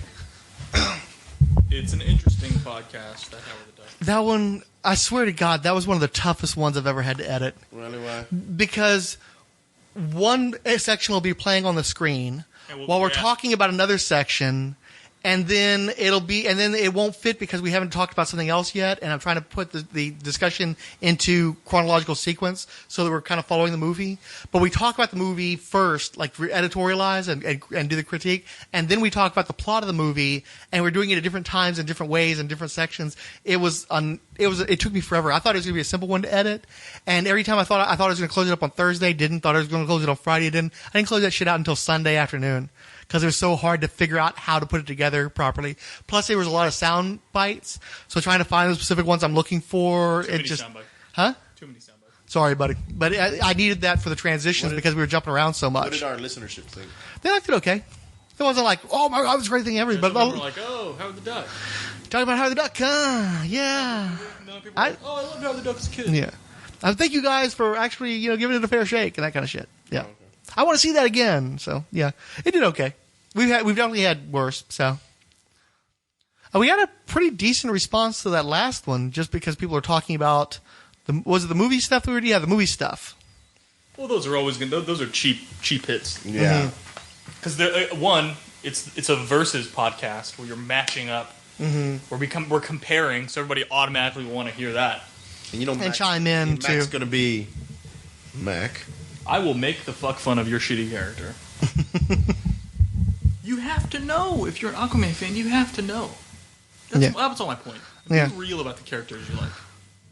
Yeah, well, here's the thing, though, is the guy who's such a fan of Aquaman, Rob Kelly, his expectations have been defied repeatedly. He doesn't know if Jeff Johns and Ivan Reis are going to be able to launch an Aquaman series out of Brightest Day. They do, and not only is it big, but it's bigger than X-Men for several months. It outsells like everything Marvel's got for months, and it's still a better seller for Aquaman. So that creative team leaves, and he's like, okay, well, now that the big talent's gone, the book's going to sink. And no, these lesser-known creators, Jeff Parker and Paul Pelletier, they managed to sustain the sales at a good level and have a fan following of their own. Gently stroking the staff. Oh, yeah. It's a very phallic thing going on there. In about 4 days. Then. The guy doesn't. Why are you stroking it like it's a dick? That's weird. I usually grab my dick like that. You gotta. That's a stinger. No, you need the visual comment. You need the compound. No, you got it. You can just. Yeah. Wait a minute, I got a question. So, but also, and then you've got an animated movie about Aquaman that's coming out, Throne of Atlantis. You've got an Aquaman feature film coming out. If you've been a fan of Aquaman for 40 some odd years, this is your time. Yeah, because there hasn't been an Aquaman cartoon since the 1966. Did you read any of the Jeff Johns Aquaman stuff? Yeah, I read the first. I didn't care for it. I dropped the book. The art is gorgeous. Ivan Reis is just one of my favorite artists right now. But and I knew he was going to be big. When he was doing Lady Death, I knew that guy was going to be big because he just has this quality of line that's gorgeous, and it doesn't look like anybody. It kind of looks. There's Neil Adams elements to it, but he doesn't look like Adams, and he incorporates elements of like the Image guys, but it doesn't look like the Image guys either. He's really, really good artist. So I was never surprised that the book did well and it looked good. I just don't think Jeff Johns knew what to do with the character, or he knew what to do to sell it to the plebes. As opposed to telling good Aquaman stories, he figured out that people liked monsters and they liked Black Manta being a hardcore lethal killer type person, and they wanted, he just figured out what he thought would be popular, it seemed like, and it was very successful. He very well tapped into what people needed to see to think Aquaman was going to be cool. Yeah, I never read it. Yeah, I think you would probably enjoy it, and I need to loan that stuff to you. I've got most of those. I've got the first two major story arcs and some material that fell in between those two, and I kept meaning to cover them on my blogs, and I don't think I'm ever going to get around to it. So I need to collect that stuff and just give it to you. Yeah, I want to read it because I didn't read any of the Aquaman stuff. Like I said, which was one of the best of the New 52 titles. Really? Yeah, easily. I liked his Green Lantern stuff. I liked the different lanterns until we got to like the Brightest Day bullshit, and then it just tanked after that for me. It just got bad. Dun-dun-dun-dun-dun. Douche. Warnos? I just don't like the costume redesign. Oh, yeah, the because suit. The main thing with what makes Moon Knight cool is the costume. I actually like the fact that he's batshit crazy. Like, you don't really... No, the batshit crazy is interesting, too, but the main thing, the number one draw for Moon Knight, as far as I'm concerned, is he looks so fucking cool. And if the stories were ever as cool as the costume, he'd be a major hit. But the stories are never as cool. His best run was when Bill Sienkiewicz was drawing the book, before he'd gone crazy with his artwork, back when he was a Neil Adams clone. And what happened is you got to see his progression from Neil Adams to Bill Sienkiewicz, especially toward the end when he redesigned Werewolf by Night to look like the Howling Werewolves, and he started doing more of that cool, frenetic. You know how like there was a character, I think his name was Arsenal, and he carried a mace, and there was one issue where there was a splash page where he's basically smacking a guy in the face with the mace, and you're seeing the impact on his face and the energy and the chaos and the horror of it all, so well rendered. And then he went from Moon Knight to New Mutants. So you got to see him, his progression, and the madder Bill Sienkiewicz got, the madder the stories got, and the more interesting Moon Knight became. And unfortunately, that series ended right around the time when it was finally reaching its peak in terms of the visual style and the peculiarity that was creeping into the book. I've got an essential. I've got the first of the essentials.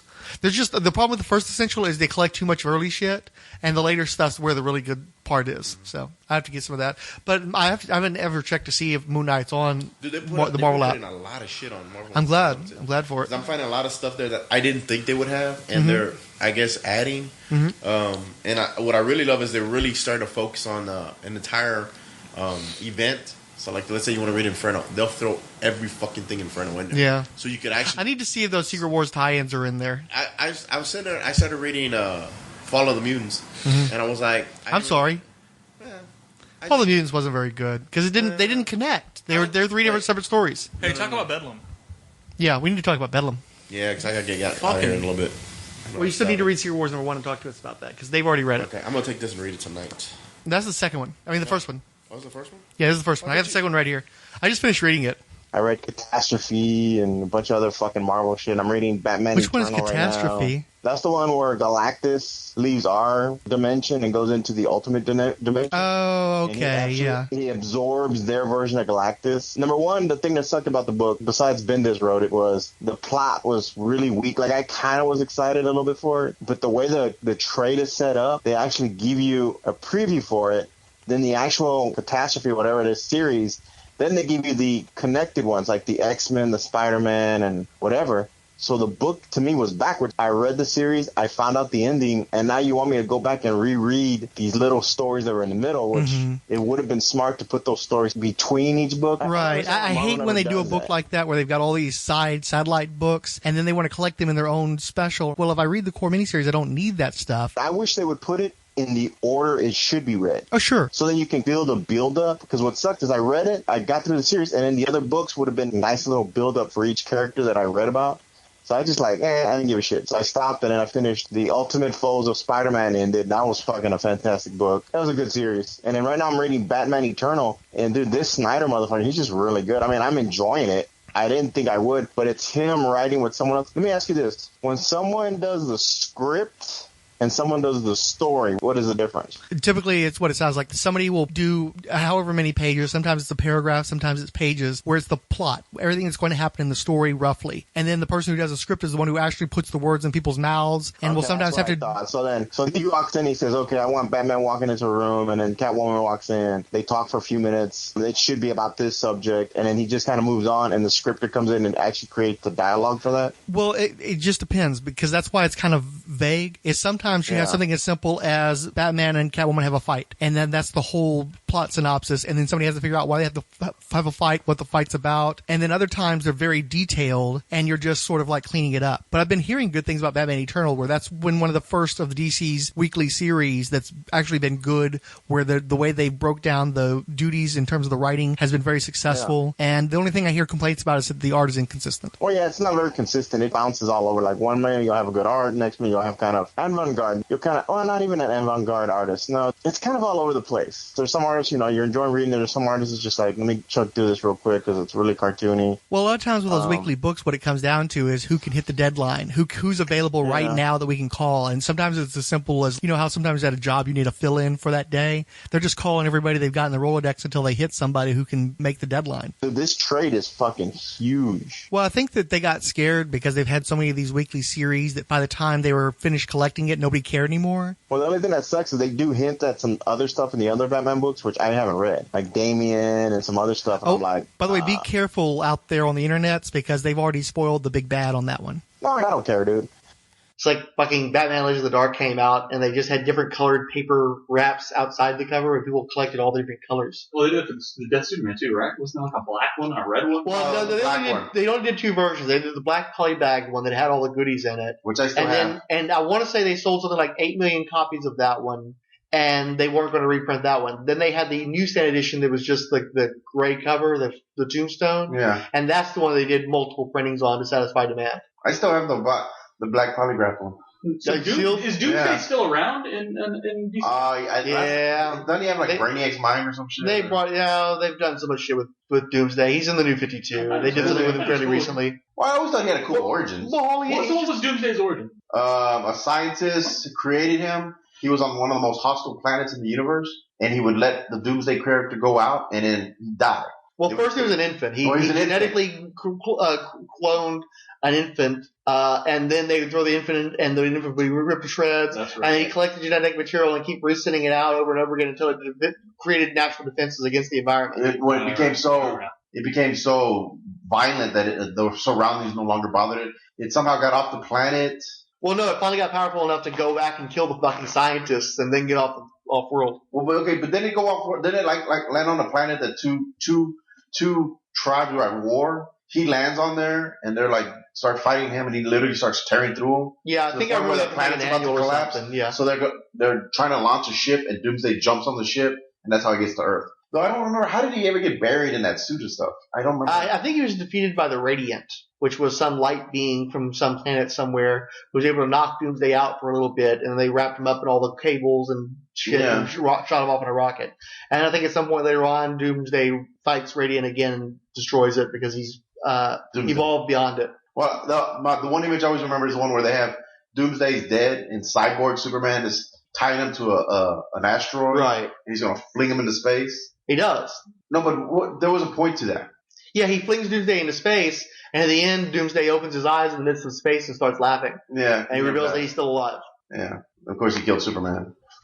With the powerful Why does all that sound way cooler than it probably was? Oh, because it was. No, at the time, Reign of Superman was actually really cool.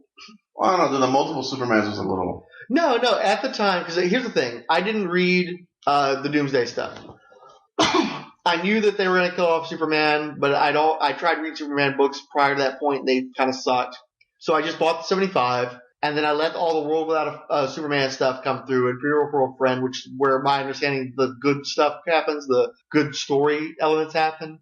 And then I jumped on with Reign of the Superman, which is where they introduced the 4 different ones. And it was so cool seeing them try to set up these characters and dropping all these teases as to which one might be the real Superman and what's going on with Doomsday. So reading that month to month and not knowing where it was all going to be going and not knowing what kind of Superman you were going to end up with by the time it was all said and done was exciting. It really made it was, a ton of people got into comics based on, the Reign of Superman and all the stuff that preceded it and Nightfall when they broke Batman. Lots of people jumped onto those books at that point in time because they were really exciting and you didn't know where it was going to all lead to. Ultimate where it led to is a return to the status quo, except Superman had a mullet for a while. And that's when I jumped off. I think I lasted less than 6 months after Superman was actually back before I realized, this is the same boring shit that was going on beforehand, and I dropped it. And they managed, because they created so much heat around Superman based on Reign of Superman, that they managed to do their mediocre fucking stories for like the better part of a decade after Reign of Superman, the same exact creative teams grandfathered in because the sales had gotten so good and because they were stable even as the industry started collapsing. So what were the Supermen? You had Steel? Yep. Cyborg Superman, Superboy. Well, at the time, he was the Metropolis Kid, or he referred to himself as Superman, and the Eradicator. Eradicator. The one with the glasses. Badass looking one of all. Nah, Cyborg, dude. Cyborg Superman was the shit. I like Steel. Steel looked good. Steel looked good, but Steel was Iron Man and Thor and Superman matched together. Well, I like to say Captain America. It's like the 3 core Avengers matched together and you end up with Steel. But I thought Eradicator's actual suit, other than the Breath of Hitman heart glass that he had on, I thought that the costume looked really good. I thought it was the best looking costume of the bunch. And for me, he was this. I thought it was just kind of boring looking. I just didn't really. Because I thought Cyborg was the shit, dude. He had the skeletal part of the cyborg sticking out of him, and you knew he was going to go batshit crazy. Yeah, all the Superman, of course you would like that. I looked at him and I was like, he's going batshit crazy. He's going to be the one that either kills all the Supermans or he does batshit crazy because he's a robot, half Superman, half robot. And of course, he turns around and blasts Eradicator to pieces. Yeah, Eradicator to me was just kind of I don't know. Well, I was working into the theory that Steel had Superman's soul and that the body was Eradicator's, and then Cyborg was obviously just going to be a villain, and the Superboy was going to be the new Superboy, even though they were trying to call him Superman at the time. So Superboy, and of course, none of that shit ended up working. Yeah. Well, most of that didn't work out. Half of it didn't work out anyway. Yeah, no, it kind of fell. Did Superboy have like the sleeves torn off a jacket? No, he had a leather jacket with a yellow S shield on the back. Yeah, dude, it's so nice. Yeah, it was. Yeah, he was. No, he was actually. Did he have a ponytail too? No, he didn't have a ponytail. He had like kind of a New Kids on the Block kind of hairstyle. But when did Soup turn into Energy Superman? Oh, that was a few years later. That was a number of years later. I thought that was right after Reign of Superman. No, that was many years later. Yeah. Yeah, because I thought that was Because he rocked the mullet for a long time. He went from mullet to Energy Superman, right? Yeah, because Energy Superman was... Yeah, I think he cut the mullet a little bit before Energy Superman. By Energy Superman, he was back to being clean cut, but it was a number of years of mullet, and then probably a year or so without the mullet, and then Electro Superman. That was weird. That was a weird time for Supes. Well, that was actually an alternate, because they would do those Superman meetings to figure out what they're going to do for the next year. And one guy would say, let's change Superman's costume. And one guy would say, let's change his powers. And one guy would say, let's do a new version of Superman Red, Superman Blue. And Jerry Ordway would always say, well, let's just kill Superman. And one year they realized with the sales being what they were, and the all these other brands getting hyped up, and Superman being lost all the chaos. Wow, killing Superman actually could be a good idea. That's when they finally explored that. And then having tapped that idea, several years later, they finally retreated back to, let's change his costume and change his powers and do Superman Red, Superman Blue all at the same time. Yeah. So, is any of that in DC continuity? Nope. Really? All white stuff. The only stuff that's still in DC continuity is Green Lantern. Is green. No, most of Green Lantern's continuity is in because of Jeff Johns. They want to respect everything that Jeff Johns did, and Jeff Johns was back in everything that had preceded him. Yeah. So Green Lantern is pretty much intact, and Batman to a large degree is intact, because they kept a lot of that stuff going into the New 52 because Grant Morrison was still involved. He was actually continuing stories from the previous continuity. DC were being real pussies. They didn't want to say whether or not they were going to reboot their entire universe. Ultimately, they rebooted everything except for the most popular shit, which was Green Lantern and Batman at that time. And then everything else got changed. Really? Wow. Yeah. Did they reboot Batman after all? It's not that they've rebooted Batman, but most everything that was important to Batman from previous years of comics were still there. Because because they're trying to say there's only a 5-year timeline at this point, but somehow Dick Grayson, Tim Drake, Jason Todd, all those guys still managed to be Robin within that 5-year timeline. Because they were unwilling to make any changes to adjust for Batman, because Batman is immutable. He's such a perfect hero that you can't change anything about Batman. But it doesn't make any damn sense. Weird. Yeah. No, it's not weird. It's cowardly. Because if you're going to reboot your universe, reboot your fucking universe. Don't say, we were going to reboot everything except for the popular shit, which doesn't interact well with everything else we've changed. Stupid. It doesn't work. It doesn't fit. If you're going to reboot everything, for starters, start in year 1. And instead they start in year 5, and they're trying to say, well, some of this stuff's still in there and some of it isn't. And it's not like Crisis where the majority of the shit still was there. And only the really wacky goofball shit was thrown out. Everything got thrown out except for some really bad ideas for people who ran Marvel around back in the 90s. It's all the same people. Bob Harris, Bobby Chase. So Bob Harris is still in the comic industry? He's one of the guys who's running DC Comics now. Shut the fuck up, dude. It's like he got bumped out of Marvel by Joe Quesada's ascent to editor-in-chief. He wasn't doing anything in comics besides freelance writing for a while there. And I think he was maybe working at a video game company or some shit. And then Jim Lee brought him back to work at DC Comics, and now he's like one of the big editors at DC Comics. I think he might actually be like an editor-in-chief, and then Jim Lee's a publisher or a co-publisher, and I think Dan Didio and Jeff Johns are also like some form of co-publishers, or I think Jeff Johns is like a creative director. There's a real bureaucracy there now. So. I figured that Bob Harris would have never got work in the comic industry ever again. Tom DeFalco was over there. Howard Mackey was over there for a while. Scott Lobdell. Wow. Yeah, Scott Lobdell was one of the main Superman writers for quite a while there. And he was the one who wrote Titans for the first run. They've already started a new series of Titans. It's just been 3 years since the New 52's been going on. I'm starting to see now. Yeah, how bad this could be. DC's New 52 now is Marvel in the mid-90s. That's where they're at right now. Wow. Yeah, it's bad times. I mean, you can't really pick up anything and start reading. My understanding is. Yeah, well, that's the problem. Is you're going to do a reboot, and then you don't reboot everything to ground zero. Because there's a fellow, Andrew Leyland. He's a English guy who does some podcasts, Hey Kids Comics. And I think he's the regular co-host on Views from Longbox now. And he was talking about how if you're going to really do this, you're going to really start the DC universe over again. You start at the very beginning with 6 titles. You do a Superman title, a Batman, a Wonder Woman, a Flash, a Green Lantern, a Justice League. And you start everything from the very beginning. You got these 6 books. You get the best creators you can possibly get to do those 6 books. And everybody in the comics industry would read those 6 books because the entire DC universe was contained in those books, and then you slowly expand out from that, which I thought was a great idea. That's exactly the sort of thing they should have done. And they've never done that. Every time DC's tried to do a relaunch, it's always tried to relaunch 40 books all at once, 60 books all at once. Like when they did Zero Hour, all the books were 0 for 1 month, and then they all came back to their old numbering. Shit like that. It's always very half-assed. So if you're going to do it, really fucking do it and make it ground zero for everybody so that nobody has to wonder what's in continuity, what's out of continuity. Instead, you get the New 52, and it's 5 years into the existence of DC superheroes, except for Justice League, which takes place like maybe a year into the timeline, and the Superman titles, which are taking place roughly in year 1 for the first year or so. So that it's all kind of staggered, and they're being cagey about whether or not any of the old stuff was in continuity or not. Ultimately, it was pretty clear that all the old shit had been thrown out, but they didn't want to come out and say that, and they wanted to make sure they could kind of backpedal out of there. They felt the need to. So it was just this great big hash of bullshit.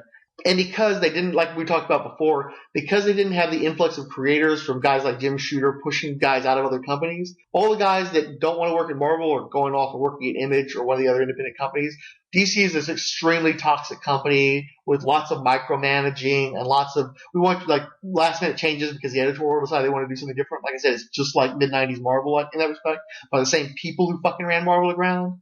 And the only people who want to work at DC are the few guys that actually have those kind of perks like Grant Morrison and Jeff Johns where they do leave those guys alone, Scott Snyder. And then everybody else has to deal with the stupid, capricious bullshit and the hierarchies and it's a fucking mess. So they got lower class creators, basically. They tried to recruit a bunch of guys from the independents and they fucked those guys over so they left and wouldn't come back. And that's why guys like Liefeld are getting books because nobody else wants to fucking work with them anymore. And these are the guys who are going to launch your universe. Well, not a sustainable version of one. Yikes. Yeah. It's really fucking bad. And you just rebooted it all. Yeah. You can't do it again. Right? You can't just fucking toss all that shit out and do it again. It's essentially you're going to lose everybody. Yeah. They employed the nuclear option and then they didn't even have a bomb shelter built. So. Ooh, that was good. I like that. Yeah, I just came up with that. Whoa, that was really good. Yeah, they get the nuclear option and forgot to build the bomb shelter. Like, as you were talking, it's like I was going to say, yeah, they use the nuclear option. I was sitting here, I was listening to you, and then on the other part, hey, cool. That sounds good. That made that whole conversation worth it. It really did. I didn't know DC had it that bad or not. Like I said, I haven't read a DC book in a while. Well, because the books you were reading are the good stuff. You mostly read the Batman stuff, and everybody tends to like Batman stuff. Because they didn't fuck with Batman stuff. Yeah, people were still kind of liking Green Lantern when Sinestro was the main GL, but then Jeff Johns left like a year or so later, and now the Green Lantern books are getting canceled. Because they expanded all, because they have the red core, they had the yellow core, they had the blue core. Well, those guys never got a book. The fucking Larky's had a book. Larky's had a book. Yeah. Yeah. All that shit's been getting canceled. Green Lantern Corps, which was the book that John Stewart was in, that's getting canceled. The Red Lanterns book that Guy Gardner was in, that's getting canceled. So basically, they're going to pull it down to like 1 or 2 Green Lantern books, where at one point they looked like they were going to make one for the entire spectrum of color corps. That's how quickly that was what's funny because Jeff Johns leaves and the whole thing starts to fall apart. Where with Aquaman, one of the reasons why he's so popular right now is because Jeff Johns and Ivan Reis built Aquaman up, left. Everybody was afraid it was going to all fall apart, but the incoming creative team of Jeff Parker and Paul Peltier have continued to do good work, and they've managed to hold on to a good share of the readership. Jeff Parker. Yeah. He's the one who was co-writing with Greg Pak, I think it was, The Incredible Hulk and The Incredible Hercules. And he's done a lot of other books, but not a lot of stuff that just like never like A-list stuff. He's like one of those good, solid guys, but he's never broken out in a big way with anything to my recollection. But apparently he's selling some Aquaman books, so good for him. Awesome. We love Aquaman. Sure we do. You read everything he pops up in. You remember when I started recording this and it was a Secret Wars recording? Mike Zeck did a fantastic job on these books. It's an hour and 15 minutes. We're going to try to go back into Secret Wars. No, I say thee nay.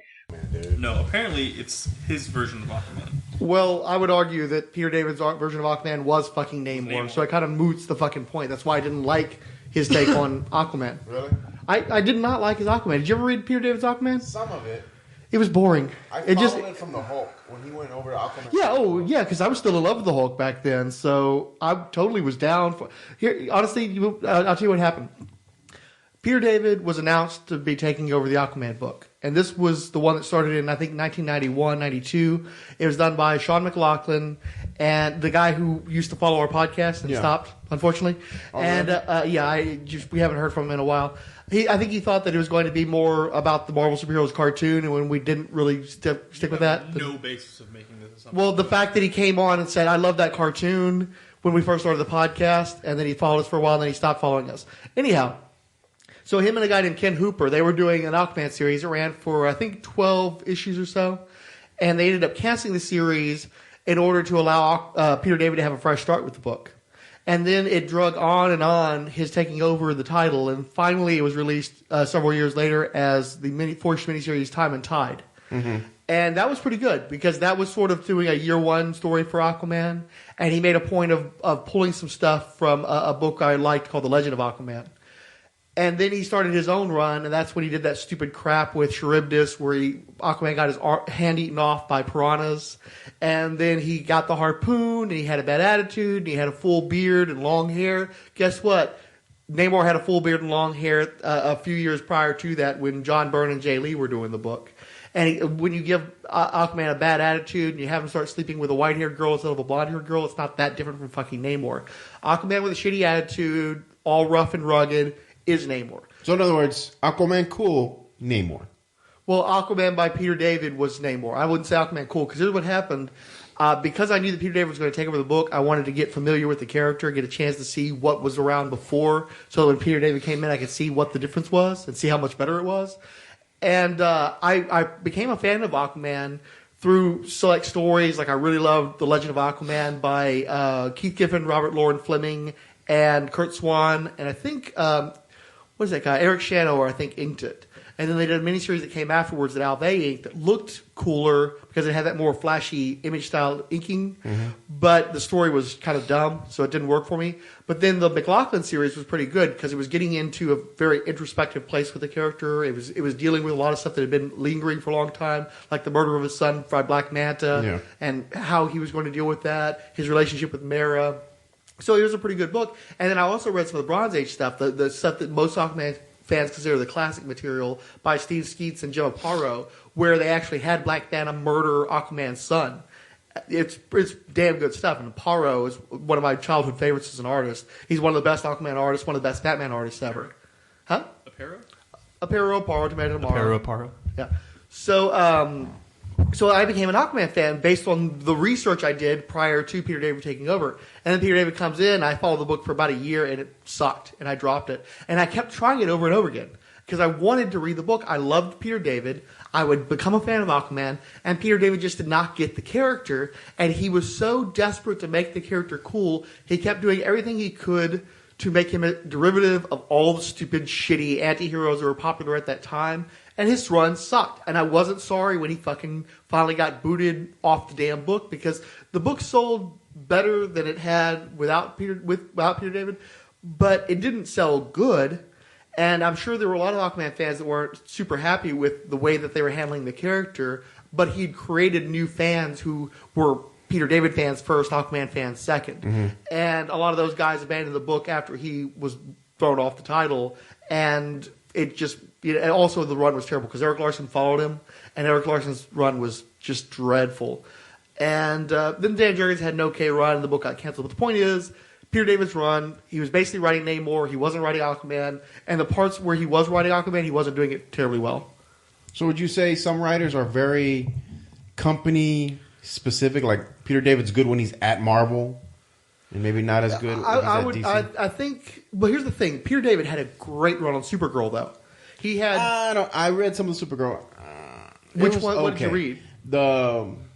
Which one is one where she starts becoming like some kind of angelic creature or some shit like that? Was it with Gary Frank was still drawing? I think so. Yeah. So that was within the first year of his run of Supergirl. Didn't she like more? Like she was more. I'm trying to remember because I remember you actually got me to read it. Yeah, because it was a good book. Because Peter. The first 50 issues of Supergirl. We actually talked about this on my Idlehead podcast because Ange, who's one of our responders, he's a commentator. He runs a blog called Supergirl Comic Box Commentary, where he talks about his fandom of Supergirl throughout the years. He hasn't liked some of the stuff that's been done in recent years, but he likes the classic Supergirl. He likes the Peter David. He likes a number of runs.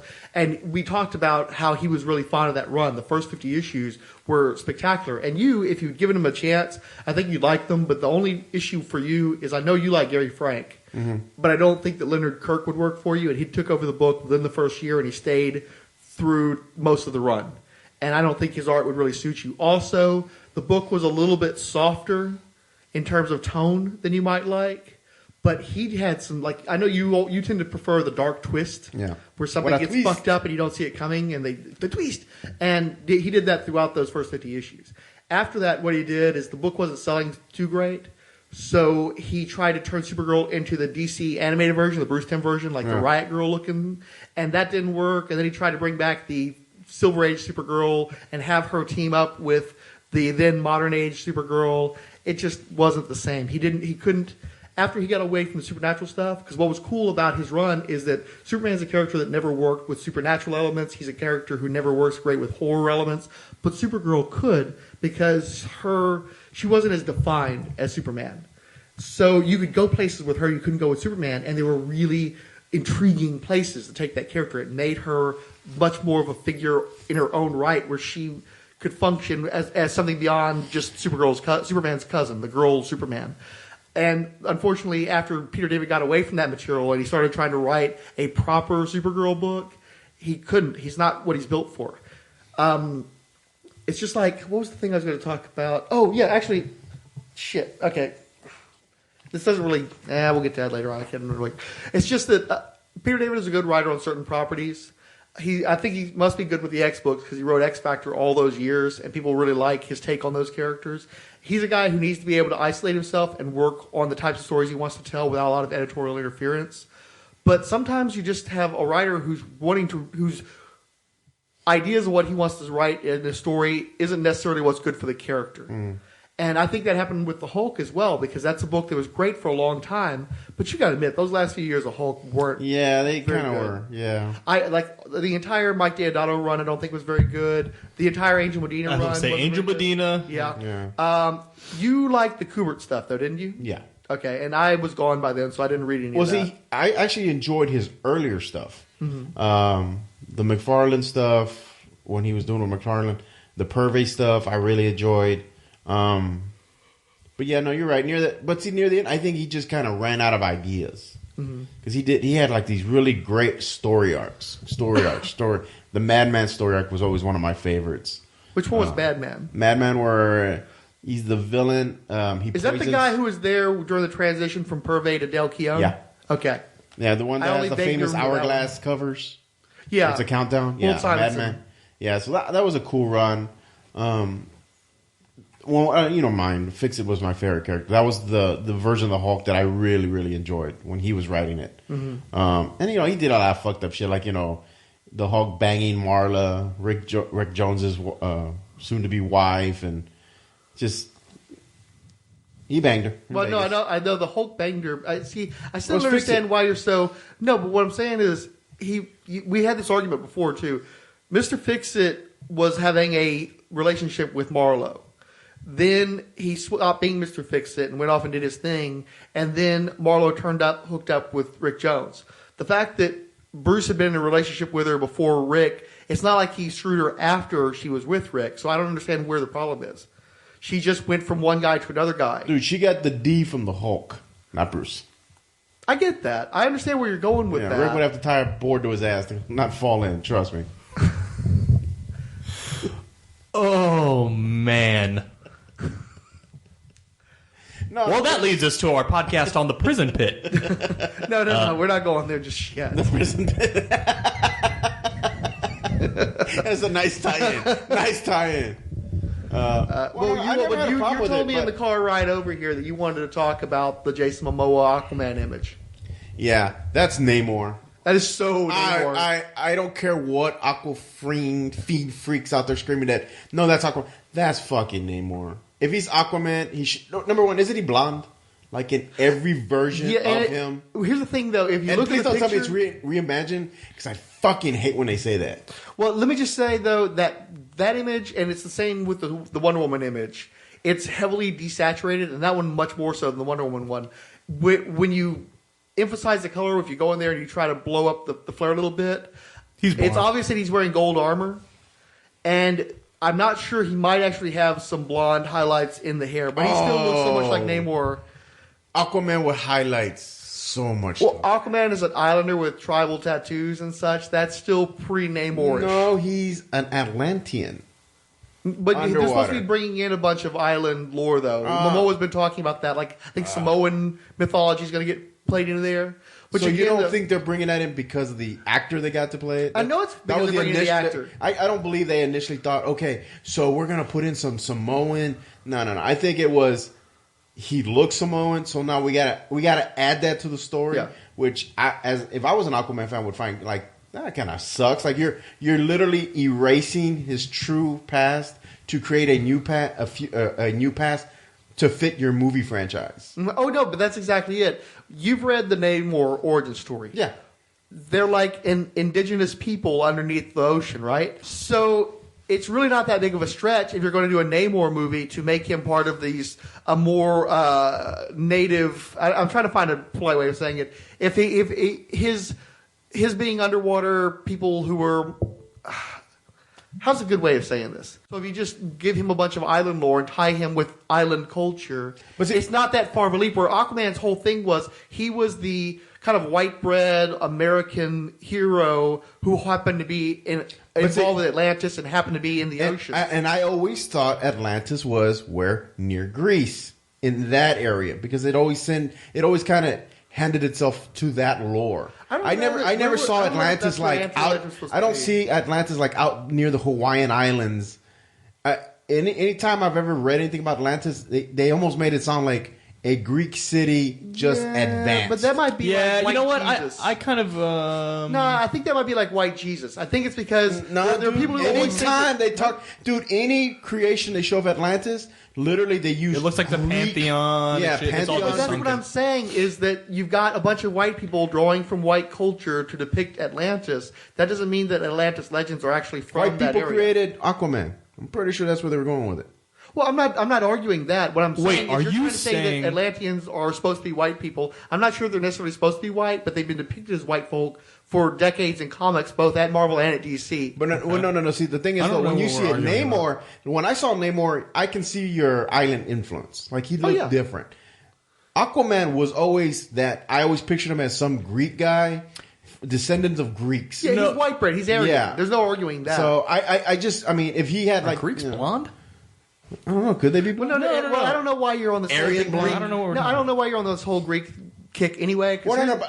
That's not the point. The point is, regardless of what kind of heritage he's supposed to have and what the proximity of Atlantis to the Mediterranean is, which is Semitic people anyway, so they wouldn't be Aryan. Yeah. Greek people aren't. Greek people are not blonde hair. Yeah, but the point is that he's a guy who, in pretty much every incarnation, either grew up as an American in the United States or was at some point raised and civilized by white guys in America, where Namor is always supposed to be the other. He's supposed to be a representative of a culture that is alien to the Western world and hostile to the Western world. Let me ask you, has DC ever said where Atlantis is located? Yeah, actually, I'd have to go look it up, but it's some vague... Like right outside the California coast. coast. It's in the Atlantic Ocean. Surprise. I think that it's somewhere between North America and Europe, if I recall correctly. There's actually an atlas of the DC universe that Mayfair Games put out years back that's been referenced oft times in the years since it was released, and I want to say that Atlantis was somewhere between North America and Europe. See, and the way I've always thought, anytime I heard about the Atlanteans, it was a Greek culture. Not saying Greeks. I don't know why you keep pushing the Greek thing, though. I don't understand. So wait, are you saying that Jason Momoa is or is not a good Aquaman? What the fuck are you trying to say? He's a great Namor. He's a lousy Aquaman. That's the main point. You look at him and you do not see Aquaman. No. He resembles in no way an incarnation of Aquaman with the exception of Peter David. And one of the reasons why I had issues with Peter David's Aquaman is because he wasn't Aquaman. He was writing fucking Namor. So we've got Namor, which is what we've been saying the whole time. So it's almost like we're having an argument when we're ultimately going to the same place. That's what I was trying to figure out what we're arguing about. Yeah. I don't figure out. I don't think we're arguing. All this Greek stuff in there. It's like I don't know where that's got to do with it. 100% turn your fucking phone down while we're recording. 100%. Same with the computer. And also turn the swishiest jacket of all time off during the podcast. You have the noisiest clothes today, man. What's going on? No, Mr. Fixit always finds a way to make noises in the background. Well, He's either snoring it keeps me awake or when I don't fall snorting asleep. or rustling or shifting in his chair. Well, no, because you're like, I don't know what this Greek. I'm just saying the look, the aesthetic of it was always portrayed as that. Not particularly. I guess they've got some statues. Greek people have statues, I guess. Why don't you just say Aryan? They're honkies. They're undersea honkies. You're saying they should be undersea honkies, or they should not be? I think the DC's Atlanteans are undersea honkies, and Marvel's Atlanteans are specifically Blue made people. to be foreign to the Western world. So it's much they have more, pointy ears. Yeah, it's more okay for Jason Momoa to play Namor, but that's not really my issue anyway. The point is they're using Momoa's ethnic heritage to play up the otherness of Aquaman, to play up the exoticness of Aquaman. Yeah, but that's not. So is what he going to be like Aquaman the is. angry Aquaman? So Yeah, he had. more than Yeah, likely. They haven't Doesn't said it say angry rule the Aquaman, seven but seas? when a Isn't guy it? is glaring at you with a trident in his hand, you kind of feel some. So he's not going to do that shit where like touches the temple and talks to a fucking I tuna don't see fish? that happening. No. Or is he actually going to be like, You know what? You know who I feel bad for in all this? Jason Momoa. Talk about fucking typecasted. Which I don't. Is it typecasted or typecasted? Either or, right? Yeah, They're like, it passed the present tense. hey, let's get Jason Momoa. We've got to make Aquaman now a fucking barbarian underwater. Like Yeah. apparently that's all he can do. Conan underwater. All he can do is play barbarian. Well, like they couldn't have given him a nice haircut and made him semi-articulate and just they could have made him. He may be Aquaman. articulate. wait a second. Wait a second. That's like Obama no. looking clean kind of comments there now. Hold on now. We have no reason to believe that Jason Momoa won't be perfectly articulate. He's not. We don't know that he's going to. No. That's not what I meant. no. He's going to come out just like Game of Thrones. They're like, cha. No, I meant come out with the pompadour, like the nice cut hair, and clean him up. Why does he have to be all grungy? Why does he have to be all grungy with Because that's what Jason Momoa looks like and how he works the best. And they tat him up. Doesn't clean up that great. They have to put tattoos all over Jason Momoa. He actually already has tattoos. Those Now who's tattoos are backpedaling kind of ass? Huh? Wait. Is he making an appearance in the movie, or is he actually part of the movie? They're not clear on that. They're not being. But yeah, I don't think super they would make a ambiguous. full costume for him and then put his picture on Twitter if he wasn't going to appear in the Superman Batman. So it's going to be like their version of a stinger type thing, like could be. We don't know. They're not being clear on. No, it wouldn't be a stinger. They wouldn't be showing us previews of him. Why if it was would a the stinger. first picture of the first character related to this multi-picture franchise be Aquaman if you weren't going to promote the fact that Aquaman is going to be in that movie? Yeah. And you're letting people know, especially with the what was it? He will rule the seven, or he will save this. What was that line? One ring to rule them all. I don't know. Anyway, Doesn't it just say rule the seven seas or Does something like it? that? Or was something like that. Well, they make a point of referencing seven, and typically there's a strong association with the number 7 and the JLA, but it's vague enough to where it could mean the 7 Seas as well. But again, why would you put that out ahead of Batman v Superman when his movie isn't even coming out until like 2017 or some shit? It's because he's going to be in the fucking movie. Yeah. They're not costume testing him if he's not going to be in the fucking movie. Yeah. So it doesn't. It's almost starting to And feel. Now it's starting to feel more like director- a JLA-ish movie where they're. It is a JLA movie. It's an origin story for the JLA to a large degree. They're going to be setting up these guys being around. That could in kind his of first work. movie. It might work. But then that means Affleck has to stay around for the franchise. Then you can't fucking flip Batman's. Yeah, you can. You think so? They can flip Batman's After this one, they do the next one, and it's like, oh, we got a new. I think people are younger Batman. desensitized to it now. Christian Bale is the only guy who's lasted more than 2 Batman movies, dude. And he only did 3. And he was terrible. He wasn't great. People mocked that. I mean, yeah, people really mock his performance in that movie. Dude, people love Christian Bale. Some people love I don't know Christian why Bale. people love Christian Bale so much. I don't get it. What? No, didn't we just talk about this the other day where I rewatched them. The first one is okay. The second one's fantastic, but it's because it's Heath Ledger. He actually made the second one. Honestly, and I the think third one just drags for fucking ever. No, see, I disagree. I think The Dark Knight works because everybody is bringing a strong performance. I know that Mac would have issues with the use Hate of that Maggie whole Gyllenhaal. stupid movie. But he didn't like the movie overall. But Movie I was think dumb. everybody involved. I think Aaron Eckhart was great in that one. Yeah, I know. I think it's the best of. Well, I don't know. Out of the three, Christian Bale was probably the weakest link of that group because I think he was better in Batman Begins than he was in The Dark Knight.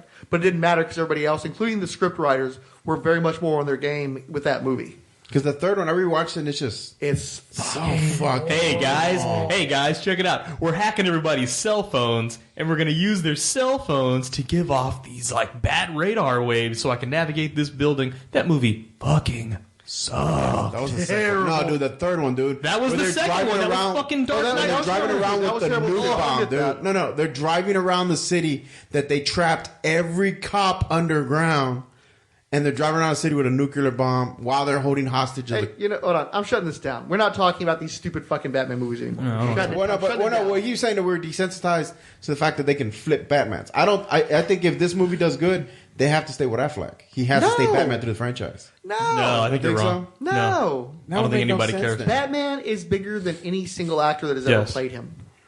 Basically, all you really just needed Michael Keaton to prove that you could make a serious Batman movie with Michael Keaton in it. The fact that Michael Keaton's in the first Batman movie and it works tells you a lot about the audience's acceptance of anybody in the Batman. Dude, I remember that movie. Trust me. I remember going in the first fucking 5 minutes of the movie.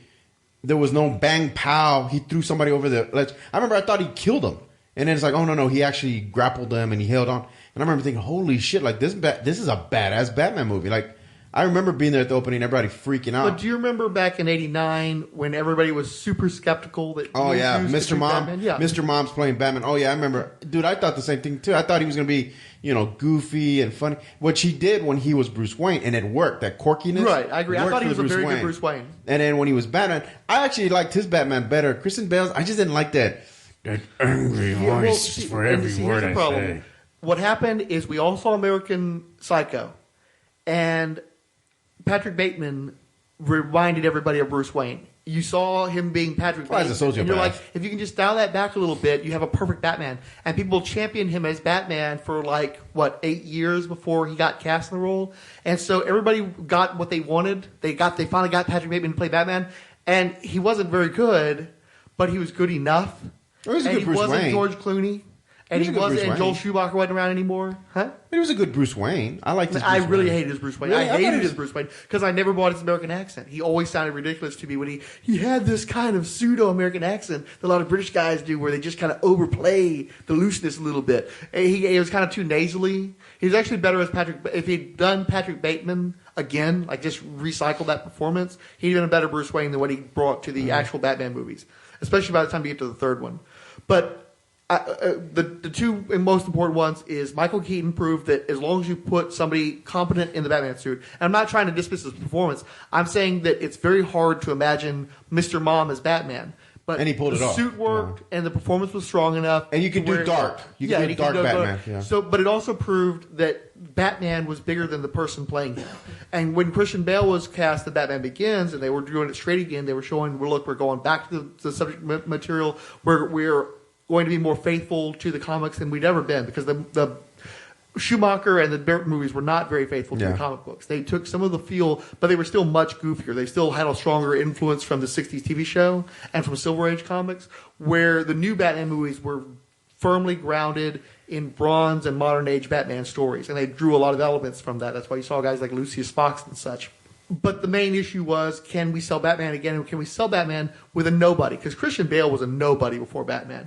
He was an actor who appeared in movies that were artistically well received, but he was not a name. He's still not a name. Batman still does not carry a movie. Terminator Salvation being a prime example of that. But he pulled off Batman, and what was important is Batman, not Christian Bale, not Michael Keaton, not Val Kilmer, not George Clooney. As long as you can properly sell Batman, it's bigger than the actor, and it's bigger than Ben Affleck. I think they got Ben Affleck there to help kind of just go to break people loose of their being stuck on Christian Bale, and then once he's done that, then they'll probably want to flip into a new actor as quickly as possible. So you do what? You do Batman versus Superman or whichever, and in the JLA movies, same Superman, same Aquaman, same Wonder Woman, new Batman. Yeah, because you've got Henry Cavill under X number of films. You've got Gal Gadot. I'm pretty sure Jason Momoa is perfectly happy to commit to a few. Deal, yeah, exactly. Ben Affleck is a extremely successful lead actor who carries movies, directs movies, so he does not need to be Batman for 4 pictures. He is really, honestly, he's like a Robert Downey Jr. in the making, because if they feel the need to keep him in those movies after whatever he's been contracted for, which I guarantee has got to be no more than 3 movies, probably less than that. He's going to be getting island money, or he'll be able to demand island money potentially. And they don't want to pay island money. I think they need Ben Affleck for the first movie or 2, Get him for Batman v Superman. Maybe get him for what's the other one? Because they got anyway. The Dawn of Justice. Honestly, it might just be Batman v Superman because you're going to have to do the 2 Justice League movies, and that could be his 3 pictures if they were so inclined. If they got him on a 3-picture deal, but if they haven't, he might just do the one and be gone. I wouldn't say that you're necessarily married to Ben Affleck at all. You're pretty quiet, Mac. I think he's tired of having this conversation because we're kind of retreading. I've said my piece on Aquaman, and I've said my piece. Well, I know we were talking about. We did like a 9-part podcast about this already. So we already talked about these movies. Well, like I said, so wait. So Robert Downey Jr. Dropped that new. He dropped a poster. Did you guys see that? No. Yeah, but that's not the big news. He's promising big news in X number of days. Correct. About what? So are we going to take any guesses on the number? Even though by the time this ever airs anywhere, the news would probably already be out. Yeah, that and I have no idea where this would air. And honestly, I don't care. I don't even necessarily want to know. Maybe he's. It's got to be Iron Man 4, right? It's got to be Iron Man 4. No, everybody. No, look, man, that's been teased so much. I wouldn't dare to speculate on an Iron Man 4. I just wouldn't dare because everybody has been jumping on Iron Man 4 rumors for like a year and a half now. I'm not taking the bait. It could be, hey, look at the Vision. This is what he's going to find know what we're talking about. I have to announce the Vision for all we know. Does he even know what we're talking about? Not really. So Rob Downey Jr. posted this picture of just him in the Iron Man armor. Okay. It's a new press photo. Yeah. And he says, you've been good, so here's a new hashtag Iron Man poster from @Avengers. And on the DL, that means down low. Big announcement in 8 days, .. Hashtag get excited. I think that could mean Iron Man. He's a good hype man, dude. He's really pushing. Well, yeah, but he also he's a cock tease too. There's no guarantee. It could. You think he's teasing like another one of his shitty movies? Nah, the Judge probably too. not. The fucking Judge too. We're all really excited for that next Sherlock Holmes Chaplin movie. 4. Chaplin 2. The scamp returns. It could be something as simple as a Vision character poster. It doesn't or a have new to be armor. Big. No, they've already got the new armor. They've shown that for Age of Ultron, and they haven't built armor for Civil War yet. I wouldn't think. See, I've stayed away from that stuff, so I don't know. Yeah, don't care honestly. Really? At this point, I just want to see the movie. I'm tired. I don't want any more news. I don't want any more trailers. How far away are we? A month or so? Like 2 months, ain't it? February, March. No, it's April, May. Like 3 months. March, April, May. Oh, it's early May, isn't it? Yeah, like May. A little over 5th, 2 months. Yeah, 6. Yeah. So no, I'm done. I'm just gonna wait and see the movie. That's it. It'll be leaked any day now on the internet. Oh, by the way, you did see that Paquita got the helicarrier. No, she did not. She totally did. She's building it now. How much was it? I don't want to know. I heard it was Let like me put it to you this way: expensive. she had enough points to just cash them in and get it for like free. Oh, that's cool. And she got it from the VIP club, so she got it like a week or so ago. Mm-hmm. Where they haven't even gone on Did sale you save the in box? store yet. $350. I think we still have the box. Yeah, I saved it. Dude, I found out. So I talked to someone who's big into Legos because I bought my little one, the TIE Fighter, whatever, and I built it for him. And the first thing he told me was, don't throw away the box or the bags and anything. I'm like, really? He's like, the Legos they can replace, but apparently it's the boxes, even the damn plastic bags that they want to keep, especially the books.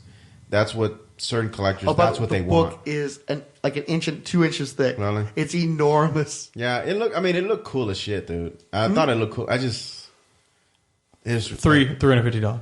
Yeah. Well, she's built like the computer bank in the lowest level, so she's still pretty early into it. Yeah, no, I heard it was very intricate. Yeah, like the build. Yeah, I'm looking at it right now. It's freaking crazy. Yeah, somebody was telling me. I think I know someone else who had bought it from the Galleria, and he's a collector. He kind of does like Paquita, where he builds them, but he glues his shit, and he has like a room full of them. Oh, he's one of those guys that they were mocking in the Lego movie. Then. Pretty much, yeah. And he was telling me that he had got started, and it was just like he was like, "Holy shit!" It's a huge project for him. So he told me he was to swing by when he's done, and I told him. Wait, you see too? It not only comes with a set of minifigs, but also these micro figs. Yeah, I heard about that. Vehicles. And so you can put them walking around the Helicarrier. Yeah. So you're gonna play with it when she's not looking around? No, what I do is Nick Fury rocks off. I'll hold on to some of the key ones. Like I have a little Wonder Woman from one of those kits. I of course have the Martian Manhunter one, which is great, by the way. It looks really awesome. So yeah, I actually built my own little Brett figure, and one of these days I need to put it up online. So yeah, I keep a few of hers. I pull them off the side and I keep them for myself. But mostly it just goes in her bins. One of the best places to go to, and this sounds crazy, flea markets. We go to a flea market and there's guys that sell just Lego characters. Like there's like a whole little culture of it. Because I got all the Green Lantern Corps, Red Lantern, Yellow. I got a bunch of those. I have the same thing. I just keep the figures, the individual figures, and I have them on the shelf just because they're pretty cool. It's different. But yeah, that's kind of cool. I saw the Manhunter you're talking about. I remember I was like, I got to get that for him one time. But he was missing a hand. I was like, wow. Well, and another issue too is that it's the new 52 Martian Manhunter, so you've still got the option of making the classic Manhunter down the line and putting that in a set somewhere. But I like the new 52 design, so I'm happy with it. Really? I haven't seen it. It's cool. It's cool. I've still got one. I've got a Manton bag, and then I've got a loose one that I keep. Holy fuck! Yeah. He went there with it. Well, like I said, Legoland, dude. You gotta take her to Legoland. Hey, that's their mecca. Hey, I left a comment on your blog. Yeah, I saw that. Hey, I listened to your podcast. I left a comment on your blog. Yeah, it was okay. It was better than most of them. Maybe you can use my comment in a future podcast. I will. So I was hoping. Illegal Machine says you're ultra cool. I hope he didn't put like an additional one, so he put the one on there. I put one comment on your blog. Ooh, this new 52 Martian Manhunter. We're gonna do some Jim Shooter podcast, right? At some point, yeah. Well, I'd like to do some Valiant stuff in the future too. Oh yeah, so Marvel Superheroes podcast. Yeah, I know. But Secret Wars. I find the whole Jim Shooter, from how he got on with Marvel and how he left Marvel, to just be very fascinating. Jim Shooter's a very fascinating character.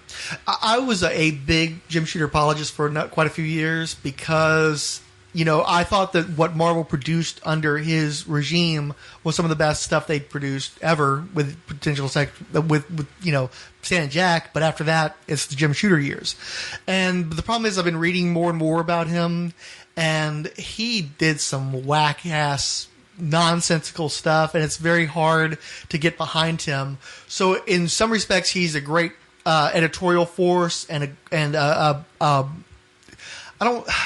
he's a very intelligent in how he approaches properties and the management of properties, like what Marvel had, like what Valiant had. But in other respects, he's kind of a fanatical, fascistic nut who has no business being in a creative medium at all, and that's probably why he, as much of a positive impact as he's had in comics, why he can't get work these days, because nobody wants to work with him. So he burned enough bridges. He salted the earth as well. Absolutely, yeah. That's why I want to talk about him. Yeah, because he's a fascinating individual. Yeah, his Valiant stuff. I just actually Frihole gave me a bunch of the new stuff, not the new Valiant. I don't remember. I don't know what it's under. The moniker it's under. No, it's Valiant. It's now. Valiant? They bought the name Valiant. They can use the name Valiant. And now. so he gave me literally the first 6 or 7 trades of all the books to read, and so I started reading them. But I started kind of reading some of the older stuff as well, and man, that Solar you can't touch it. So there was a strong Alan Moore influence in what Jim Shooter was doing with Solar, but he's always been good about making sure to do it in such a way that it connects with a broad audience. Yeah. And that you connect emotionally, where Alan Moore I've always found difficult to feel what he's writing. I can appreciate it intellectually, but I don't feel where he's going. Like the Barry Windsor Smith stuff? And it doesn't hurt when Barry Windsor Smith's drawing your shit either, man. Yeah. And also he had Perlin and Bob Layton sort of aping Windsor Smith for the stuff that he wasn't doing himself. Because Smith was only doing this insert in the middle of each issue of Solar. I think it was something like 4 to 8 pages. There was telling in the first 9 issues, I think it was, the origin of Solar. Yeah. And he was surrounded by material drawn by Bob Perlin, who is not the most. We talked about him recently. He's journeyman is a complimentary term for what he did. But Bob Layton managed to ink him to look enough like Barry Windsor Smith that it all fit together as a piece, and the art didn't detract from the story as it normally would have with somebody like Perlin at the wheel. So, I would definitely. We should definitely touch base on some of that stuff. Yeah, that would be fun to read. I've got it stacked up. I want to get to it. I don't think How it'll. much of the Solar stuff do you have? Because I have like the first 9, and that's it. Most of what I have is what you gave me, especially because I kept having these instances where you would loan me stuff, and then I would already have got it in a trade, so I doubled up. So I just stopped buying all the Valiant trades, and now I don't know what I've got and what I don't have. And I've hardly read any of it, so I have to sit down and sort that out, and we got to get together and figure out what we're going to read. Cool. But yeah, Shooter tried to have his little run at Dark Horse too, because they went ahead and licensed the Gold Key properties, Magnus, Solar, and some other one. I think it was Was it Turok Yeah. that Dark Horse had? I believe so. Because now those properties are all over at Dynamite, and they've got Turok, Dr. Solar, Dr. Spectra, or something like that, the one that Mark Wade's doing, and another one that I can't recall, but they're all Gold Key properties. No, I haven't read it. But Shooter tried to go home again with Valiant at Dark Horse, and it didn't work out. And part of it was that he didn't have. I don't think that What's he a were. good example of why people can't work with him? He's a control freak. He will micromanage your artwork to death. We'll discuss this in more detail when we get to Secret Wars, I think. Secret Wars. Oh, we're gonna do Secret Wars. We're gonna do Secret Wars. Yeah. Okay, the first one or Yeah. Okay. Oh, please, the first one, please. Okay. No more than that. They're coming out with a third one, aren't they? And that's something I actually want to talk about within the context of that podcast. So Okay. it's another reason why I want to try to get to that as soon as we can. Stop. Banner time? Well, but again, with Mark Ruffalo, they could probably have more banner time, and we'd be happy about that. That was one of the big problems. But I like that Norton, that wasn't but even. I didn't love him like everybody loves Mark Ruffalo. Yeah, and Ed Norton to me wasn't Bruce Banner. He didn't feel like it. I wanted somebody like an Adrian Brody. I didn't really feel like he got that character in the way that you needed him to be. It sounds like Adrian Brody's going to be in a Marvel movie at some point because people keep suggesting him for everything. No, that's just me. But he was suggested as Peter Parker for a while too. Al Pacino, that would have been bad. That's not a quote unquote Marvel movie, but Al Pacino wants to be in a Marvel movie so bad. I love that. I love just his unbridled enthusiasm. You know, I don't know that. Well, you know, Marvel, they listen. That's one of the great things is Marvel actually pays attention to that kind of stuff. I guarantee you, they're trying to find a place to put Al Pacino. He might be there in Mordo. That could be a whole thing going on right there. He was really good in was the Devil's Advocate. Yeah, I mean, I don't know if good is necessarily the word I'd use, but entertaining certainly. Yes. Whoa, wait. And who was the protagonist in Devil's Advocate? Oh wow, yeah, that'd be kind of a cockblock for Keanu, wouldn't it? Yeah. Well, no, if Keanu was or a pseudo sequel. Yeah, kind of like the whole thing where he kept doing movies with old Sandra. Help me out here, fuck. Sandra Bullock? Who cares? Sandra Bullock. Who cares? This sounds like the Dude, worst I thought idea. you were in love with this chick. Then you go see a movie just because it's a Sandra Bullock movie? I like Sandra Bullock. I don't think I've ever seen a movie specifically because she was in it. Maybe I'm thinking of someone else. I like her. Especially in Demolition Man when she's still, all jumping around. Oh, cute Demolition Man yoga was a great pants. movie. Yeah. Great movie. I don't remember ever seeing a movie specifically for her, though. I think you must be confusing her with somebody else. I'm mistaken you maybe somebody else who told me they literally went to go see. What was her last movie that came out? Not Gravity. The one before Gravity. It's a chick flick. Not The Blind Side, are you? No. The chick flick with the fat girl. Melissa. Oh, The Heat. The Heat. No, I wanted to see it. I still haven't seen it. It just looks like a funny movie, but I still haven't gotten around to it. And I can see it on because Sandra cable Bullock's now. in it. Because Sandra Bullock's in it. Funny in that movie together. I like Melissa McCarthy. Gosh, not on don't everything. Get me started on Melissa McCarthy. She's not funny. She's Kevin James. Everyone stop. She was on Gilmore Girls as Sookie. I loved her in Gilmore Girls as Sookie. She's the worst, and I'm glad she's already both flaming out. Dude, she's going to be in Ghostbusters, the reboot. Is she going to be Stay Puft Man? You had to go for the fat joke. No. I had to go for the fat joke. She had to go for the fat joke because that's what she does in every movie. She's the big, dumb, clumsy Kevin James. Don't say Chris Farley because people try to say, oh, she's like the female Chris Farley. No. Nope. No. She's the female Kevin James, a.k.a. not funny. One shtick, not funny. Well, because they're supposed to reboot the Ghostbusters with all females. And Bill Murray gave his blessing on it. Because he was never going to do the third one, dude. They were throwing everything at him. There's an interesting story. I haven't had a chance to read it yet on Grantland about who's more famous now, Bill Murray the actor or Bill Murray the internet meme. It depends on your age. If you're under 30, the meme. Right? Yeah. So because when was the last time Bill Murray put out? So they went down the list of movies he came out with, and it's just like I hadn't heard of any of them ever. I mean. There's a fair few Jim Jarmusch and Sofia Coppola artsy movies that people wouldn't have seen. So nobody's seen any of that stuff. But as far as mainstream comedies, I don't even recall him trying a mainstream comedy in the longest time. Except when he popped in Zombieland well, as the meme, as the internet meme, right? Yeah. Exactly. So I thought it was interesting. I haven't had a chance to read it. It looked pretty lengthy, but it was funny. Like just the question itself being posed was like, Bill Murray isn't Bill Murray anymore. I'm going to have a controversial statement I'm going to make here.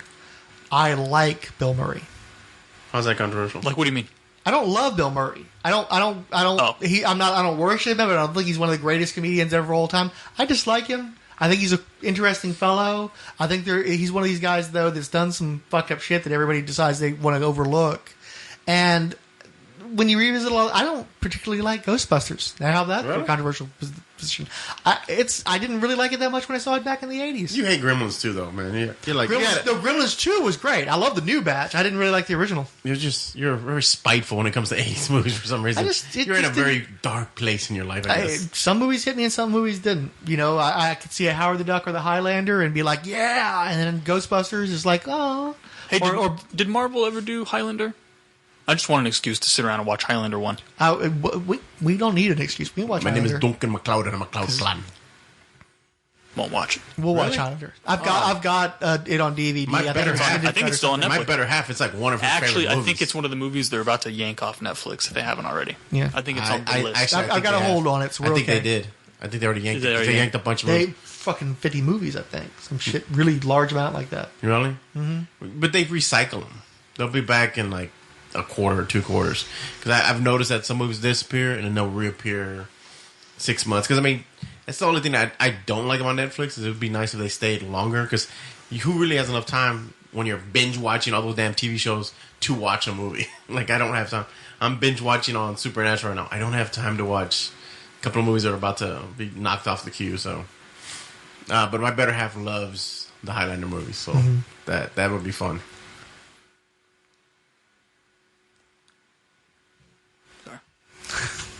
Did we wrap? Yeah, we're done. Anything else we want to talk about? No, that was kind of fun.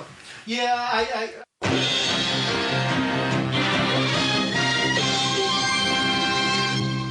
This week, we received a Google Plus follow from Brian Apodaca, and Twitter follows from Antonio D. Carter, Army of Skanks, BestBooks.ca, Bradley J. Tim, The Documentary Dude, Google Facts, Hall of Justice, Iron Cobra, Langdon Weiss, Lord Horstocles, Luke Giaconetti, Mario Y. Peshev, Marvel World, Mr. X, trademark, Party Roll Podcast, Pure BS Podcast, Reese Finley, Sachindananda, Stig T. Broderson, Superhero of Steel, and Tanya Malone.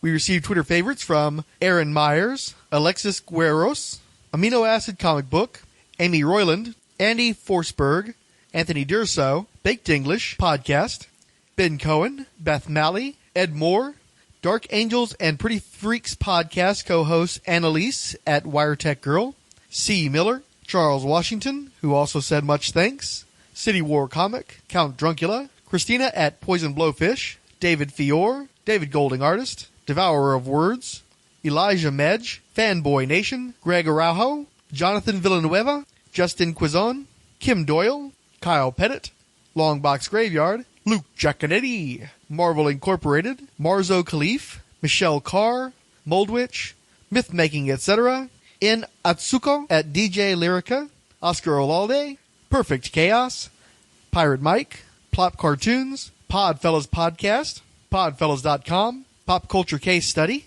Professor Riptide, Run with Comics, Skip to the End Podcast, Small Time, Superboy at A Living Weapon, Thuya Masani, Tony Walton, Wetsuit at Lucid Cadet, Extendify, and Zinquitek, plus retweets from Action A Go-Go, Professor Alan Middleton, Ange, The Anti-Fascist, Between the Pages, Chris William, Pure BS Podcast, Rhonda at Woman DRVR Rhonda, Science Faction Podcast, who also said, hey, thanks, and Siskoid.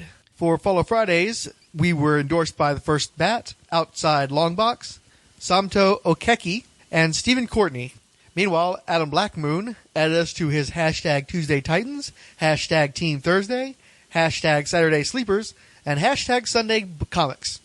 Beth Malley sent us a picture and said, thanks to my top interactors. Okay. Siskoid said, of episode 36, The Ultimate Allegiance, I'm late by a few episodes. Got to catch up because I'm not waiting long to listen to a Secret Wars episode. Wait, it's not a Secret Wars episode? Well, in for a penny. Jason Martinez let us know that he was listening to the Hawkeye and New Black Widow episode. Eternal Rage said of it, gotta go. The best part was the Mac rant over the credits. Bring on the Eye of Agamotto. Wasn't so much of a dud. Still enjoy the banter. Just subject matter is straining. I'd gladly listen to Kazar again. Chris Thompson of the Pop Culture Hounding podcast wrote, just wanted to let you know I finished listening to the Hawkeye podcast on the walk home tonight, and I was impressed. You guys have improved so much, and the show was tight. I know it can be a drag at times, but I think starting on Origins is good. Snake Oil Comics wrote, checked out episode 37. Great show. Are you guys on Stitcher? Makes it much easier for people on mobile to listen to your down, and not everyone has an iPhone. Kyle Binning wrote, I would totally be on board for contributing to all Hotmoo entries, so maybe we can get that podcast going after all. Finally, we have a new feature, the Merry Marvel Marching Society. This is for Twitter followers who both promote us through favorites and through retweets. They are Ace and Eights Press, Adam Blackmoon, Al Mega First Crusader, Angel Velasquez, Army of Skanks, Ask the Moon, Charlton Hero, Cheryl at Piggy Mouth, Chris Thompson, CJ, Comic Relief Podcast, Comic Syndicate, Comical Podcast, Dead Vinyl, DS and RS, Eric Grundler, Eternal Rage, Fantastiverse, Felicia, Film Reel Podcast, Firestorm Fan, The First Bat, Future Primitive, Hall of Justice at HOJ Comics, Joseph Crawford, Josias Arbello, Kanish Kabbalah, Cord Industries, Land of the Creeps, Lizzo at It's Lizzo, who added, thank you for the shout out, Lord Horsticles, Martin Vincent, Miss Impolitic, Miss Moneypenny, My Star Wars Story, Odell Abner Dracula, Odyssey Unleashed, Orbital Comics, Outside Longbox, Pittsburgh Nerd Podcast, Randy Caldwell, Randy Micah Smith, Richard Calvert, Sir Kayak, Snake Oil Comics, Stephen Courtney, who added, anytime, bud, cheers, Superhero Speak, Sidney alias Scarecrow, The Time Traveler at John Titer 973, Top 5 Road Crew, Uproar Comics, and Ziggy at Mr. Jeffrey. The Marvel Superheroes Podcast is in no way affiliated with or endorsed by Marvel Entertainment. All characters mentioned and audio clips employed are believed covered under fair use, with no infringement intended against their copyright holders. The views expressed in this podcast are assumed legitimate, truthful, and solely possessed by the speaker.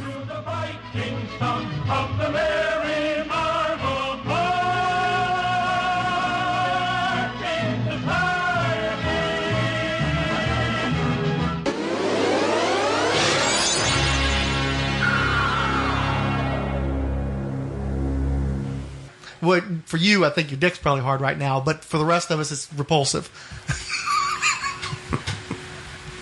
Wow. Fucking repugnant to me. Wow.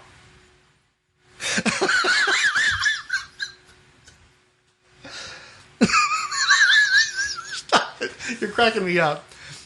Dude, that was so uncalled. That was so twisted. It was just uncalled for. You think it's repugnant, think it's repugnant, but pointing out to Fixit that his penis is probably enlarged right now because of talking Because you talk about the rape of men and stuff, yeah. Too far. Whoa. Too far? Okay. Yeah, too far. We don't need to pull the curtain back that far in our conversations. Well, especially when we're talking about enlarged penises. Let's not pull the curtain back on that. Keep going.